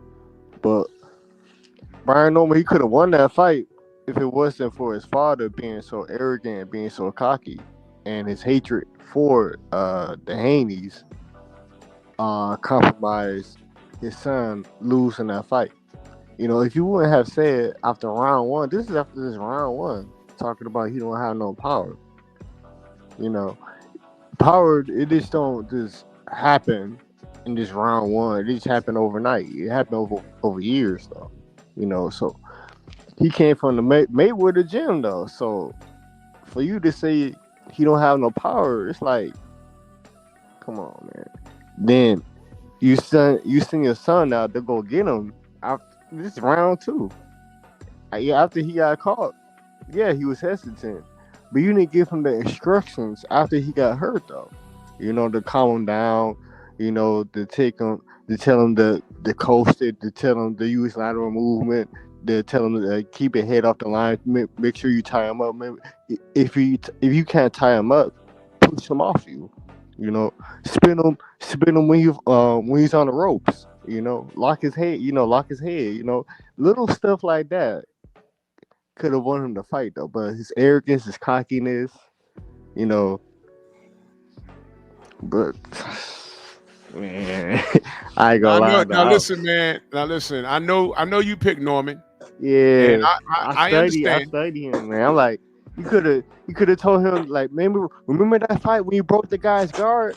Do that though to Devin Haney, stuff Yeah. like that. Yeah. It's just But like what I've he seen was this brother saying, do this though. I thought Brian could have I won don't too. have hatred for Haney because I'm not fighting that. I'm not fighting the guy. I'm not fighting Team Dave. I'm not all I ever fighting said Shakur. was the body of work didn't match. And unfortunately, and I'm not talking bad about any of you guys, but it's real easy to get caught up in the hype of what the media is saying and what these other channels are saying. Oh no! I wasn't focused on that. I was looking at his fights. I was looking at his skills.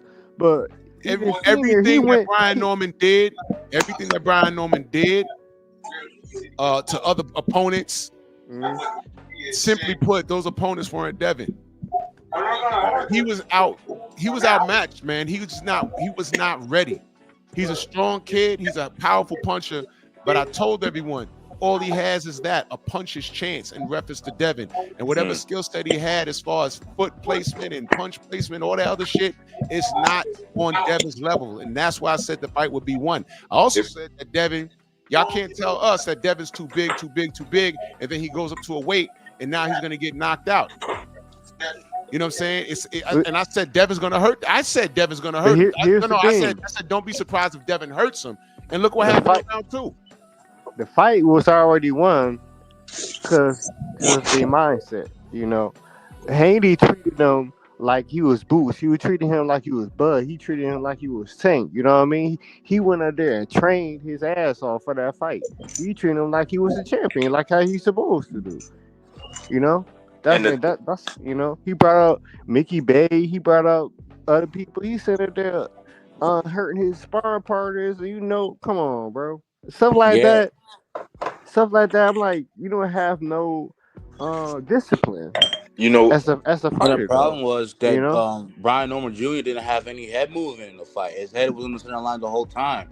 If he had moved his head side to side, up and down, and got under Devin Haney. Yeah, that's what I was saying. And jab. That's what I was saying though. He like could have called he him. didn't give him no instructions. He didn't call him down. He didn't tell him to get him in the blade. His guard didn't do any of that. But see, this is what y'all missing, fellas. This is what y'all missing right here. Though, check it out. Y'all can say anything, like any fighter that's ever lost a decision in the history of the sport. You could say their opponent could have, like, oh man, if they would have done this like that, that would have been that could be said about virtually every Floyd opponent that he beat by decision. The thing is, like Drew said, Devin was a different specimen. He has more levels than Norman. I think we all can agree Norman was in the fight from 1 to 12. The thing is, like, he wasn't able. Y'all want him to do stuff that doesn't come natural to him. That's the difference. That's why Devin won, because he has that different gear. He has like Brian has about 2 gears. Devin has about 3 to 4 gears. It's like a bike. It's like a mountain bike or something like that. You can't do what a beach cruiser can't do what a mountain bike can do. Well, during the mid rounds, Brian Norman Jr. actually adjusted. He did. Devin was doing. He did, but guess what? Devin adjusted to the adjustments. His mind. Yeah, I understand that, but I'm still saying that he adjusted to what Devin Haney was doing. He did. I'm in 1,000% like 9 and 10. He took away some of Devin's effectiveness. But he didn't take it away completely, because Devin still landed that jab at will. I know, but even as a counter where what he was doing was going with the straight right hand and using that to be the lead, because the jab was killing Brian Norman. He couldn't see how the jab was going. Blinded him, damn near. Blinded, like you can see his eyes. Yeah. So, I mean, by the time Brian was able to make the adjustment, it was too late, kind of, And then we can look at round 12, man. I just feel like, and I told my boys in my own boxing group, because man, like, y'all be surprised at how many black boxing groups they got out here. But anyway, yeah, bro. I said, man, don't let Devin start developing a body tap, because Devin used to have somebody in his corner that a lot of cats didn't even realize was in the corner. Mike McCallum. And I see Devin has he doesn't fight like Mike used to fight, but he has some of the same weapons and tools and body frame that Mike McCallum had. If Devin develops a body attack a la the original body snatcher, it's over for everybody, bro. Everybody from 154 and down, it's over for them. He do because he broke Loma ribs. He dropped Regis Prograis. He put what's his name? Jose Ramirez in the hospital. It was because of broken ribs. So I already know he had power though. You know. All These facts. other cats talk about something. Oh, he don't got no power, and that's what the kept on falling into. Kept on saying he ain't got no power. Like, come on now. Even me, I knew he had power. Now if you study him, he had power. You watch when he fought JoJo Diaz when he was doing those combinations. You know. And Very high talented boxer. I would say. All facts. Very gifted, very great. I'm gonna leave y'all with this, and I'm gonna let y'all have it because I'm enjoying listening, man. I'm gonna say this, bro. I feel like when they bring up Bill as an excuse to hate Devin, bro, I think what we got with the Haneys is the perfect storm of hatred. Because Bill is just an excuse, fam. That's right. I think truly they was really bothered by Dev even before Bill even opened his mouth, really, fam. Thank you. Y'all remember what Dev said back in 2017? Maybe it was 17, 18. He said, I would never lose to a white boy. That's where it started. That before Bill even fucking was introduced to a microphone, Dev said that. Yep. Way before Loma, so I think that started then, bro. But they hated before that though. You said, let me say this. He fight like Mayweather. This is boring. I gotta clear the way. I gotta clear the way. Let me say this. Somebody got to drop off because I think Stormy's trying to get in. But I'll drop off. I could drop off. Let me remind y'all. Devin said, "I never let a white boy beat me." Right? Mm-hmm. What's worse, what Devin said or what Ryan Garcia actually did? Oh man, you already know the answer to that. Well, he did. Well, and then when I talk about racism in boxing, people look at me like I'm crazy. Bro, that Ryan Garcia stuff was the most disgusting, off cold. Oh my god, bro! It was like a movie. Saying that blacks should die. It was a movie, bro. Yeah, I remember all that. When I see black people even talking about that fight, I look at them like they're strange. Like, what is wrong with y'all? You feel me? Renzo, thank you for stopping by real quick. Yes, sir. Thank you, man. No problem, brother. Max 7 just pulled up. What you got, brother? Happy holiday. Nah, I don't celebrate Thanksgiving, but yeah. Terrific. What's up? But yeah, man. Like Devin, yo, that's a grade A dub right there, dog. Grade A dub. But my thing is, why is people talking about Tank though? Devin just got his biggest win, and people talking about Tank still. Oh God. Why are you talking about? Oh my God. Why are you talking about that? But why are you talking about that? Still talking about Devin. I was making an example. I'm just asking a question here. Why are you talking about that? Hey, Matt, do you really think? Hold on, y'all. Mag, did you hear what I said? Okay, did you hear what I said? Can you repeat it? Okay, I said when I was talking to the young brother Press, I said I'm going to use the same verbiage that everyone uses with me in reference to that young man. Okay. Why does Devin have to do everything? Because everyone says Tank can't fight everybody. So let's go with that. Why does Devin has a list. Devin has a list, and several people got no. That's how we got to Brian Norman. So I said, well, I'm going to run that same thing. It's in reference to what Devin does at 47. He's belt collecting. He's trying to become undisputed. So all I said was, I'm going to use that same analogy. Why does Devin have to go all around the world, 52, 54, 60, Benavidez, and all this other crazy stuff? Why does Devin have to fight everybody? Well, he has a goal. He has a list. Several people said no. That's how we got to Brian Norman. You understand what I'm saying? Okay, yeah. So that's why I made the Tank analogy. That's what that was. So ain't nobody brought up Tank. I don't need to drag Tank. You could watch my video last night. Happy I know, I seen it. By the way, I'm looking forward to that documentary to find out what happened at that club. I hope he Oh turns. yeah, that we are. Yeah, because I'm sure that bitch deserved it, right? Nah. Okay. Nah. Come on, man. Well, I'm asking you. But see, right? This is my thing, right? How we all like as boxing fans, right?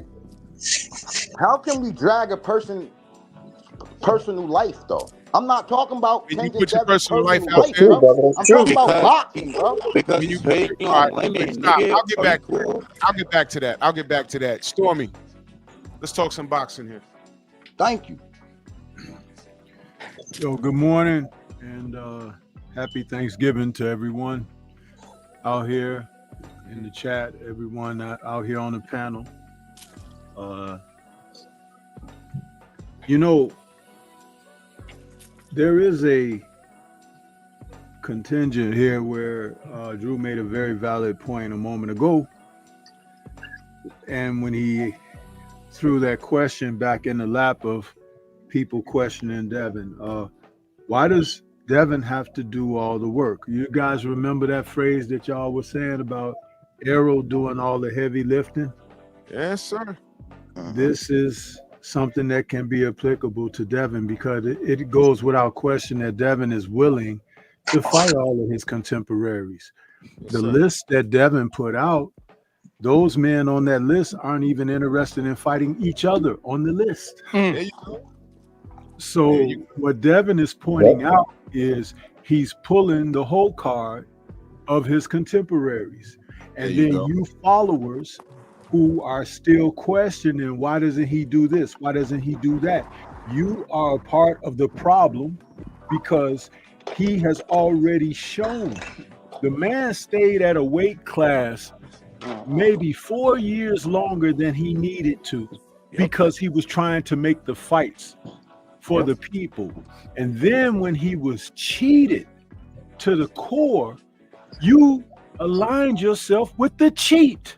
With the enemy. And still want to question whether he's good enough for this and good enough for that. I heard this young man say a little while ago on this show, I was listening.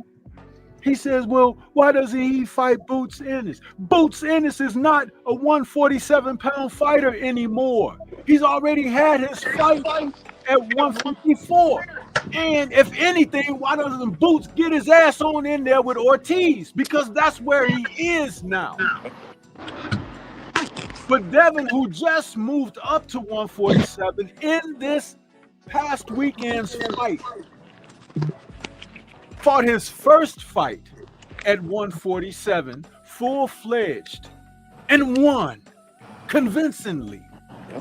And now you already want him to venture out and face someone else at a catch weight or another weight class because you don't like the fact that he's winning. I'm sorry, but this is what happens when you put in the work like what Devin does. You get better. You rise. You persevere. You press through. You thought that the Devin Ryan Garcia situation was going to be the end of him? No. You know why? Because of business. Because of that man in his corner and that raised him. That's why. Father. That's why. And I'll tell you something. The ultimate lesson out of last week's fights with his victory over Brian Norman Jr. is that they, Junior and Senior, learn from that man, That's right. Mr. Bill Haney. He's been teaching lessons that so many of you out here have been failing to receive because you're too busy glazing for people who don't really give a damn about you, your take on the sport, or even the fact that there are legitimate people in the sport because they're all about trying to secure a bag. Amen. But I gave a speech about the bag a few nights ago when I talked about it on my Tuesday tussle. Bags are for carrying items. And a bag can have a hole in it. And so the things in the bag can fall out. Ask Tank Davis. Hold on. Has his bag busted? No. So when we say what we say, like what's being put out there in the atmosphere today in this show, please provide some equilibrium where people can think above being in the sewer. This man has made a list of people that he is interested in fighting from A to Z. Those people on the list have gone away from any consideration except for Norman Jr. to face him, and they're not even willing to face one another, as I stated. So what does that tell you? I've been saying this all along. It's a pool of sub-quality people out there, including this young man that Drew put in his meme up here, Rolly. Rolly has been sitting back in the cut, talking all kinds of crap and everything, but who has he gotten in the ring He with? shouldn't even be there. That's my point. He shouldn't even be Trying there. to fight contemporaries. He's not trying. In fact, when he beat Drew, Ryan, question. he was giving you all the impression that he might even not continue his boxing career, and that's not because he doesn't love Rolly boxing. Romero. Drew, is Rolly better than Brian Norman That's Jr.? because where's all this disrespect coming from? I sat back and quiet and listened to every fucking lie. Where's the disrespect coming from? Can you answer that? You were just talking a moment ago. Where's the disrespect coming from? To Rolly? No, from you on the panel. I was just talking, and there was people trying to overtalk me. But I Let was the brother listening speak. to you Let the guys. brother Yeah, speak. we're letting you talk. Let the brother speak. Go ahead, Stormy. This is what the problem is. I'm done. Real quick, if you don't mind. Two things. Tailing off of Stormy, and when he was talking about Bill and Dale, it goes into a point I was making. And I'm going to make this point, and it's not necessarily tied directly in the ring, but it translates in the ring. And that's Dev and Bill, they do, to what I can see, they do their best to live in a righteous manner. The minister said your righteousness will sustain you in times of trouble. Okay? When the debacle happened with Ryan in the middle of the ring, Dev stood there and said, Allah is the best planner. And he gave Ryan his props and didn't cry about it. When the results came back, he came back like a man and stood there in front of him and said, I still want it back. Okay? And the last point, talking about who he should fight and what Norman should have did, this, that, and the third, that brief swell, that's an old Army term, that brief swell. Let me tell you an old adage that we got from the military, my 28 years of serving. You train as you fight and you fight as you train. You can't switch it on at night unless you're a supreme talent. And I don't see that brother as being at that supreme elite level yet. You know what I'm saying? With that right there, brothers, I'm gonna go to pause. Appreciate everybody for being on the panel. I'm getting ready to get up off here. Salute to everybody. Salute. Wait, let me say this real quick. I want to be fair to Rolly Romero. He did fight for a vacant WBA super belt that was left behind by John Boost Ennis, who couldn't make the weight anymore.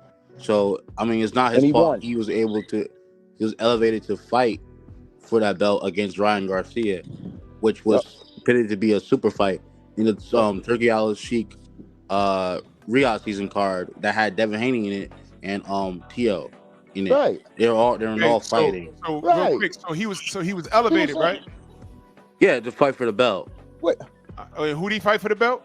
Ryan Garcia. It was a vacant belt, and Ryan and Rolly were pitted against each other to fight for the WBA 147 strap. So you take that win? I mean, they were sanctioned to fight, so okay. Yeah. All right, so you take that win. All right, fine. So so they fought for it. So it's not an email. No. Okay. How'd Tank get that WBA strap? See, here we go. No, because this is all relevant, Mac. This is all relevant. Okay, so how Tank got his WBA strap? He beat Gamboa for the Reggie belt. Right, he got the regular belt. You know that Reggie belt don't mean anything. Then what happened was Devin Haney left the division. Uh-huh. Then Gervonta was elevated Elevated. to He didn't super. fight for it. It was given to him. I mean, he fought for the belt, but he was elevated to. But you see my problem though, right? My problem is I don't like anybody getting elevated to anything. That's my problem. Yeah, but Drew, that's not their business though. Like, What do you mean it's not the business? What do you mean? What are you talking about? What are you talking about? I mean, boxing is boxing, bro. That's how it goes. No, brother, you can't tell me boxing is boxing when you openly admitted that you're a casual. Yeah, You but really I'm ain't got paying much attention to say. the sport though. I'm You really paying ain't got attention. much to say, Mag. Only thing you can say is you could defend Tank to the best of your abilities, and you could barely do that. No, I'm not trying to defend. You could barely Tank. do I'm that. just I saying. was just making a point.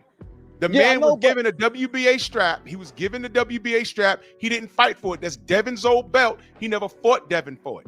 That's my only point. I don't like Yeah, people because getting elevated. Devin gave it up, right? Devin left the division. Right. So that means Tank can't fight him. But Tank should have fought him for the belt. But not I'm gonna be going here honest. with you because Tank could have fought him for the belt. That's true. That's true. My point is,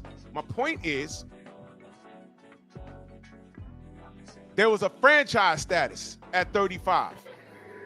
Devin got ripped and called an email champion because Loma didn't fight him. Y'all spent more, and I'm not saying y'all on a panel. I'm saying people spent more time ripping Devin, who wanted to get to the work in the ring. Mm-hmm. They spent more time shitting on Devin than Loma vacating the belt. What I'm saying is this is an unfair advantage. All I see is the work. Devin is putting in the work. Yeah, dude is. He is. And see, that's my thing. People take away Devin's, Devin's a great, bro. Like, I don't understand that. Like, I'm not trying to do that here. Only thing I'm trying to tell people is, like, Tank doesn't play, like, boxing, bro. He's not trying to collect bouts and all that shit. That's not who Tank is.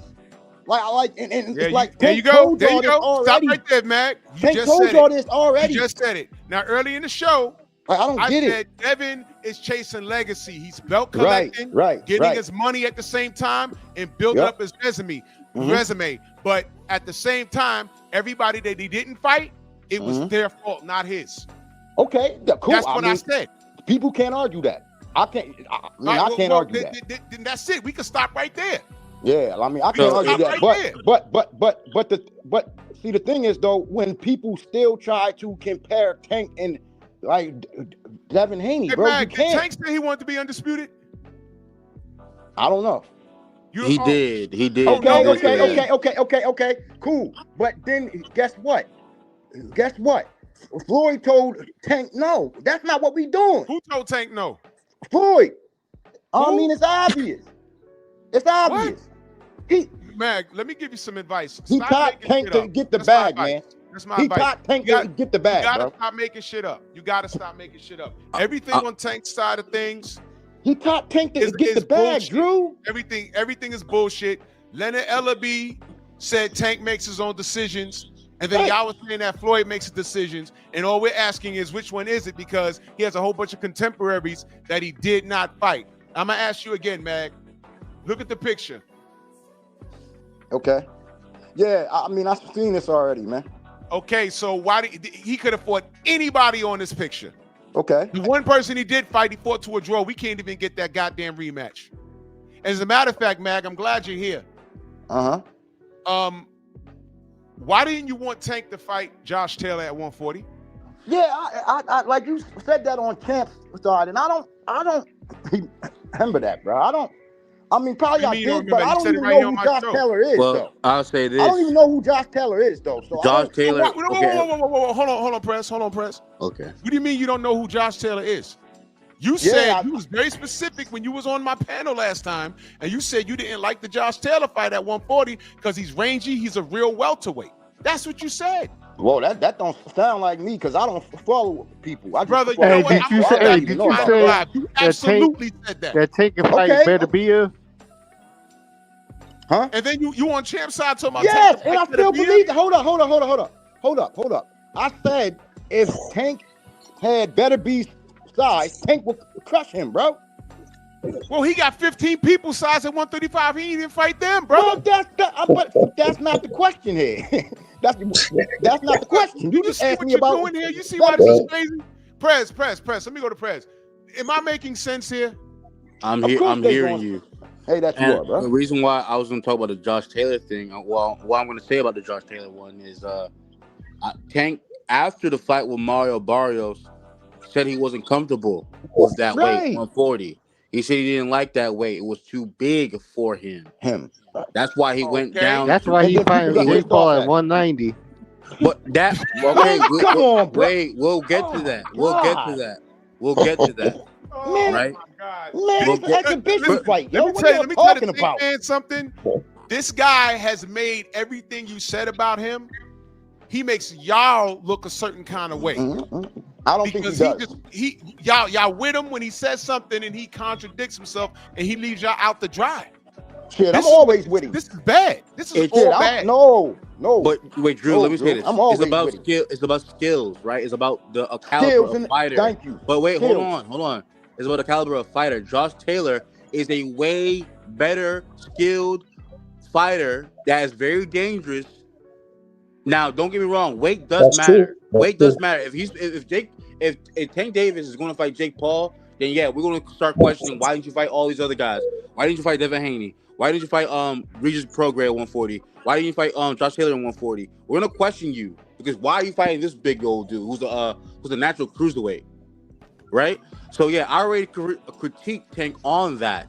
He shouldn't be doing stuff like that because you made the excuse. He's made the excuse that, hey, these guys are too big. I can't fight up here. Then he'll say nah, or then you talk on Twitter and say, wait, Sean Porter, I beat you up.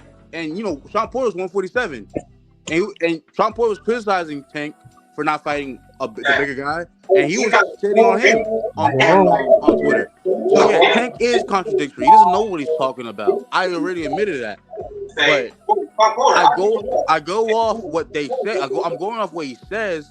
I'm like, okay, and he's been consistent with staying at 135. So maybe he really did mean that weight class was too big for him. Right. That's what I go Let me say off. this. I gotta speed this along. I got you. This. Let me read this super chat first, and I got a question. Brooklyn Born, my brother, he says apparently Tank is horrible at collecting belts in the bag since he fumbled 40 million beating on a girl. Oh, what is he good at? At this point, Dev is the A side. Yeah, I mean Tank, he killed himself. Devin could never be the A side to Tank, ever.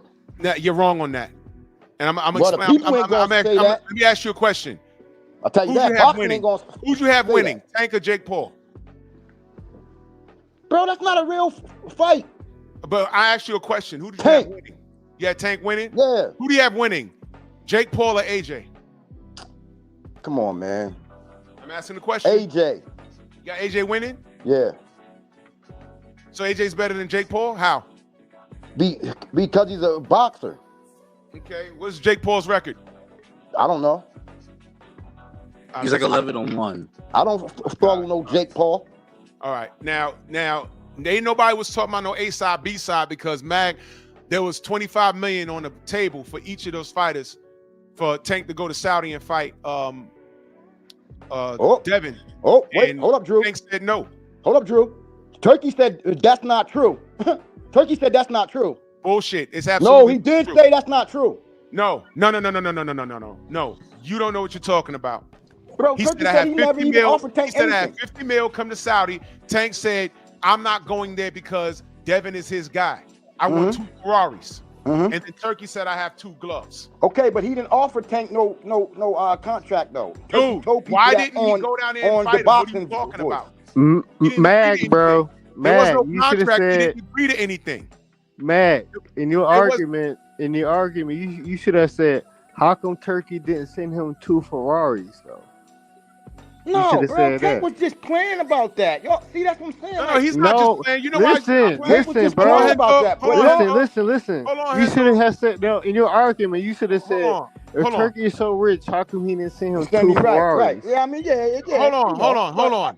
Regardless of what it was, your man said no, and this is why I get annoyed with Tank fans. He said no. There was no contract because he didn't agree to anything. He said no. The boy don't want to fight. Why you say no, Drew? Because he doesn't want to go to Saudi and get his ass beat. That's why. That's the reality. See, that's the my reality. thing, Drew. That's my thing, That's the Drew. reality. It's the reality. Drew, that's an opinion. It's not an opinion. A fact. It's a That's fact. an opinion. That's why I don't Fact. understand. You know how I know it's a fact? No, You know it's how I know not. a fact? No, it's not. Look at the screen. Let's look at the screen. I don't care about that screen, Drew. Of course you don't. Of course you don't. This is Tank's business. But the screen is the reality. Listen, Drew. This is Tank's You know what you career. do, Tank? You know what you do? You know what you do? Drew. Name everybody on the screen right now. Huh? Name it. Who that right there? Casual, Who is that? You got this big opinion. Who is that? Name the people on the screen. Garcia. Lamaris. Garcia, Stop. I want Devin, him talking. Garcia, Devin, Chanku, Shakur Cambosis. Chanku, man. Chanku, boy. Chanku, Loma Chanku. I call him Chanku. Okay, Chanku. The Dream, as y'all say, Black Jesus. Which is crazy to me, but Black anyway. Jesus, undisputed champion at 135 on Tank Davis watch, but go ahead. Black Jesus. Yup. Praise him. Go ahead. Well, I mean, more like Black Judas. Yup. Praise him. Praise him. Praise him. Jabril, Go ahead. Jabril, whatever his name is. Martinez, whatever his name is. Jabril or something like that. I don't know his name. Shakur. Shahans. Gary. T.O. Josh Taylor. I think that's Josh. Yeah. Kim Bosis. Keyshawn the flip flop. Talk about Tank them crazy. Well, fuck Tank up, but go ahead. Dula. And I think that's about it, right? Who's right there next to Abdullah?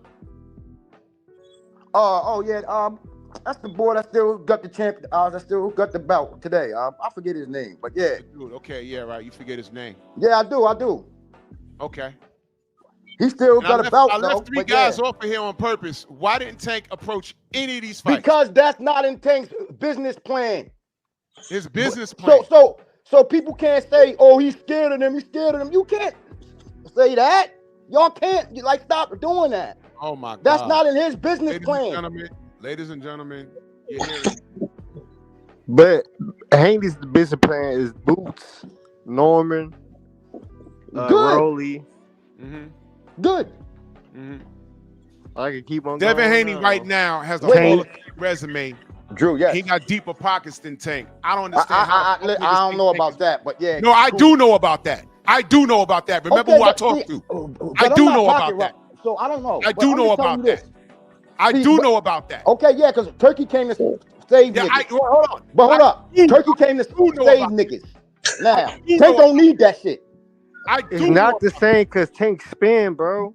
Tank spin all his money on Chrome Hearts, bro. I do know that. Hold up, though, Drew.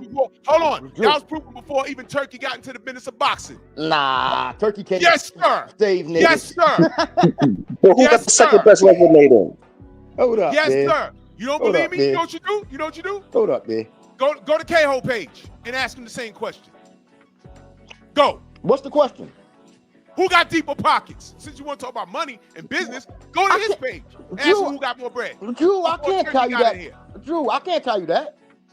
No, wait, hold on. Because I don't pocket watch. I'm talking about. Here. Go to a Tank-friendly page. You say you don't believe that. I'm telling you this is facts. Okay, cool. That's what I'm saying. Leave money and business alone. I'm talking about resume. Okay, cool. And then I can argue Tank is. No, you can't argue anything. You're a casual. You can't. Bro, casuals got opinions too. You got opinions, but your opinions got to be based off of facts. You don't know what you're talking about. Right. Fact is this. Nightmare. The fact is this. Nightmare. Main biker in that super chat. He says, "Mag, you're always with Tank. Your views on the hit and run." That's an honest question. He messed up. Nah, I mean, that's my view. It was her fault, right? No, I don't know. Remember when Hold you up, said, bro. leave him alone, leave the black man alone so he can make us 40 mil?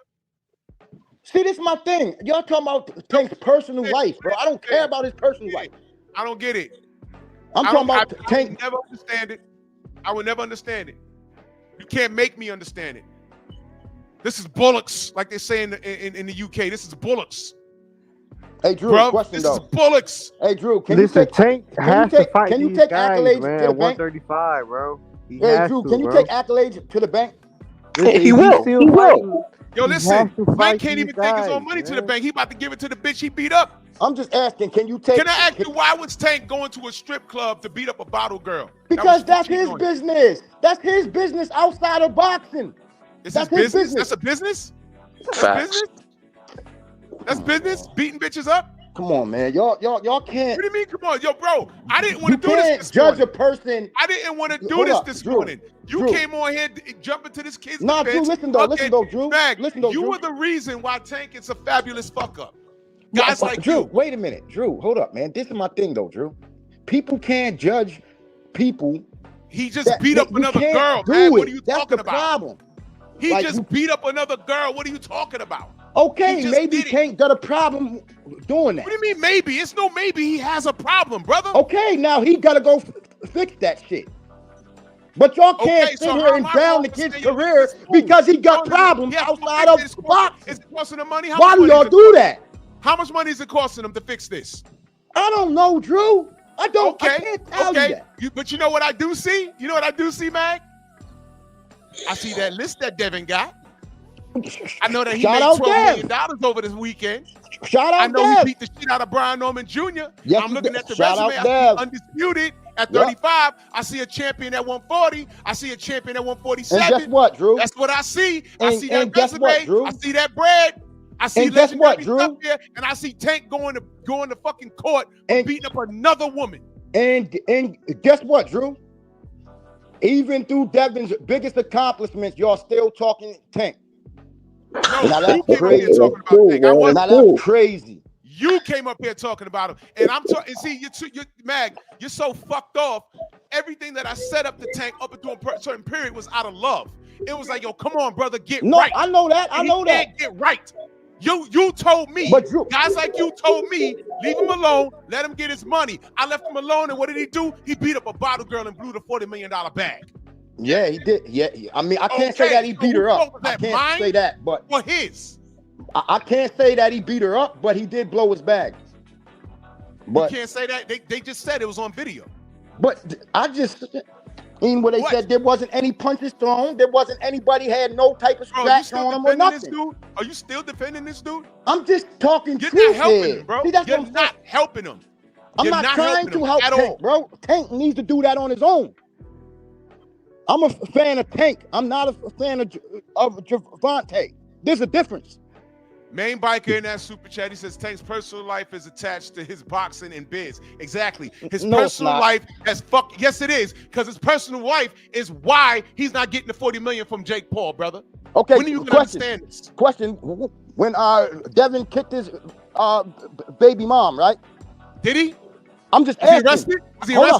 Hold up. No. You brought up his personal shit, right? So let's talk about it. Was he Okay, arrested? Was he arrested, Mag? Yes or no? I'm saying I guess not. But No, Tank was he wasn't arrested? neither. Yes or no? Tank wasn't neither. No, Tank has a summons he has to answer. It's about to turn into a warrant. Now I'm Civil asking you case, about Devin brother. now because you want to talk about Devin. Was Civil Devin ever case. arrested? Was Devin ever arrested? I guess not. No. But Okay, but you guess Drew, not. that's not the point I'm answer's trying no. to The make answer's here. no. The answer's no. And guess what? Was he not suing the bitch that lied on him? I guess he was. Yeah. No. Stop saying I guess. It's yes or no, brother. Be a Drew, man yes. about it. I Okay, guess, so he's yes, sued her. but I So don't- then what happened with that? Drew, Nothing, that's right? not the point I'm trying Yes, to it is make. the point. Because it's Devin not. handled his business. Once your name is all you have.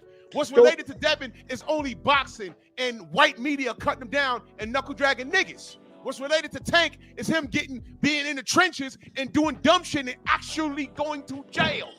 Well, Drew, Tank and Devin are different people. This we is know what that. y'all got to We know that. compute. What exactly are you arguing here? That you cannot compare. You Mag, can't can I ask you compare a these question? Have people's I choices, ever bro. lied on Tank? Have I ever lied on No, him? I mean no. I'm saying no. Not Okay, that so I've what is the seen, problem? but I'm saying though. What is the problem? So the What is problem the is problem? people. You think I want Tank in jail? No, bro. No. Okay, no. so what I'm not is the saying that, problem Drew. when I'm expressing my detest on him? Am I on here talking about aha, fuck this kid? No. after No. y'all niggas with that shit. Y'all break the Devin Haney glass every time Tank fucks up. When all Yeah, I and I wanted don't to think see that's right. was who was I don't better think between that's the right. two. That's all I Yeah. wanted to see.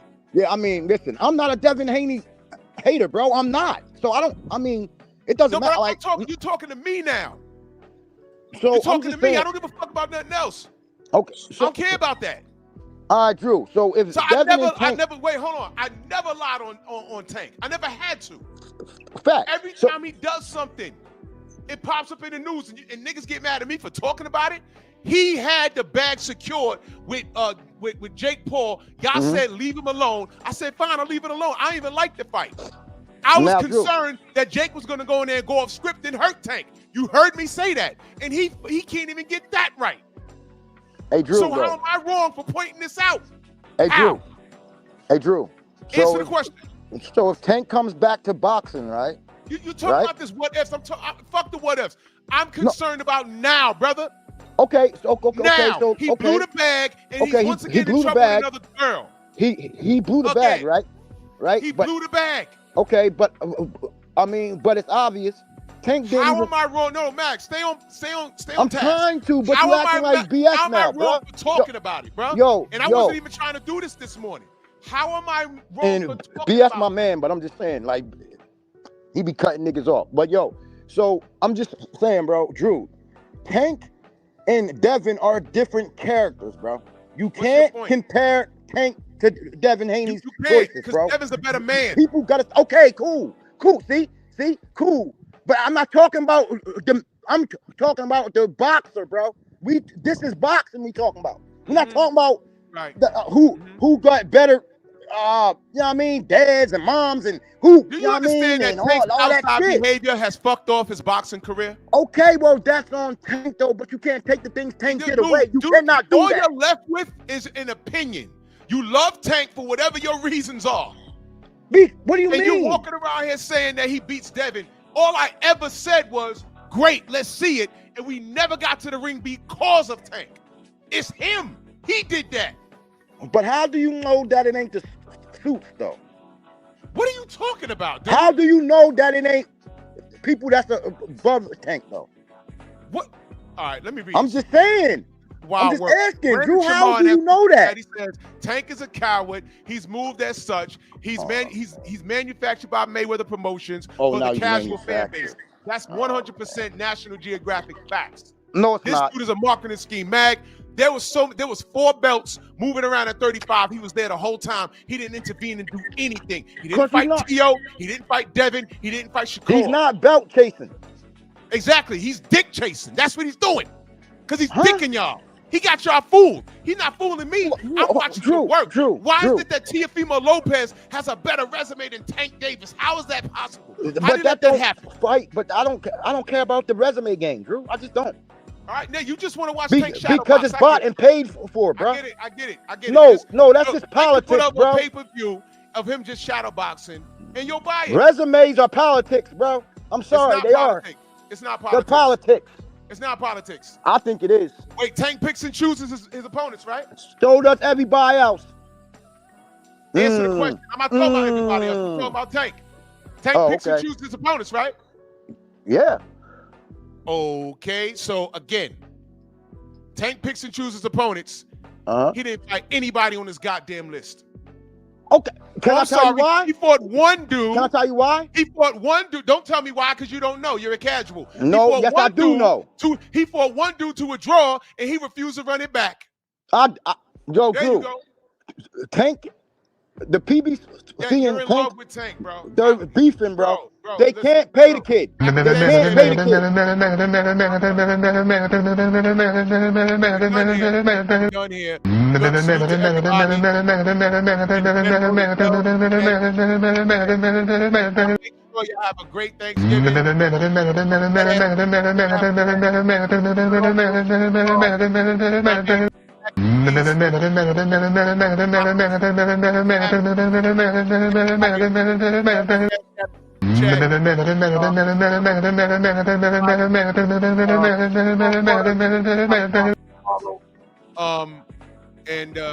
Hey, yeah, Bronx on deck. Move! Why are you gay? Who says I'm gay? You are gay.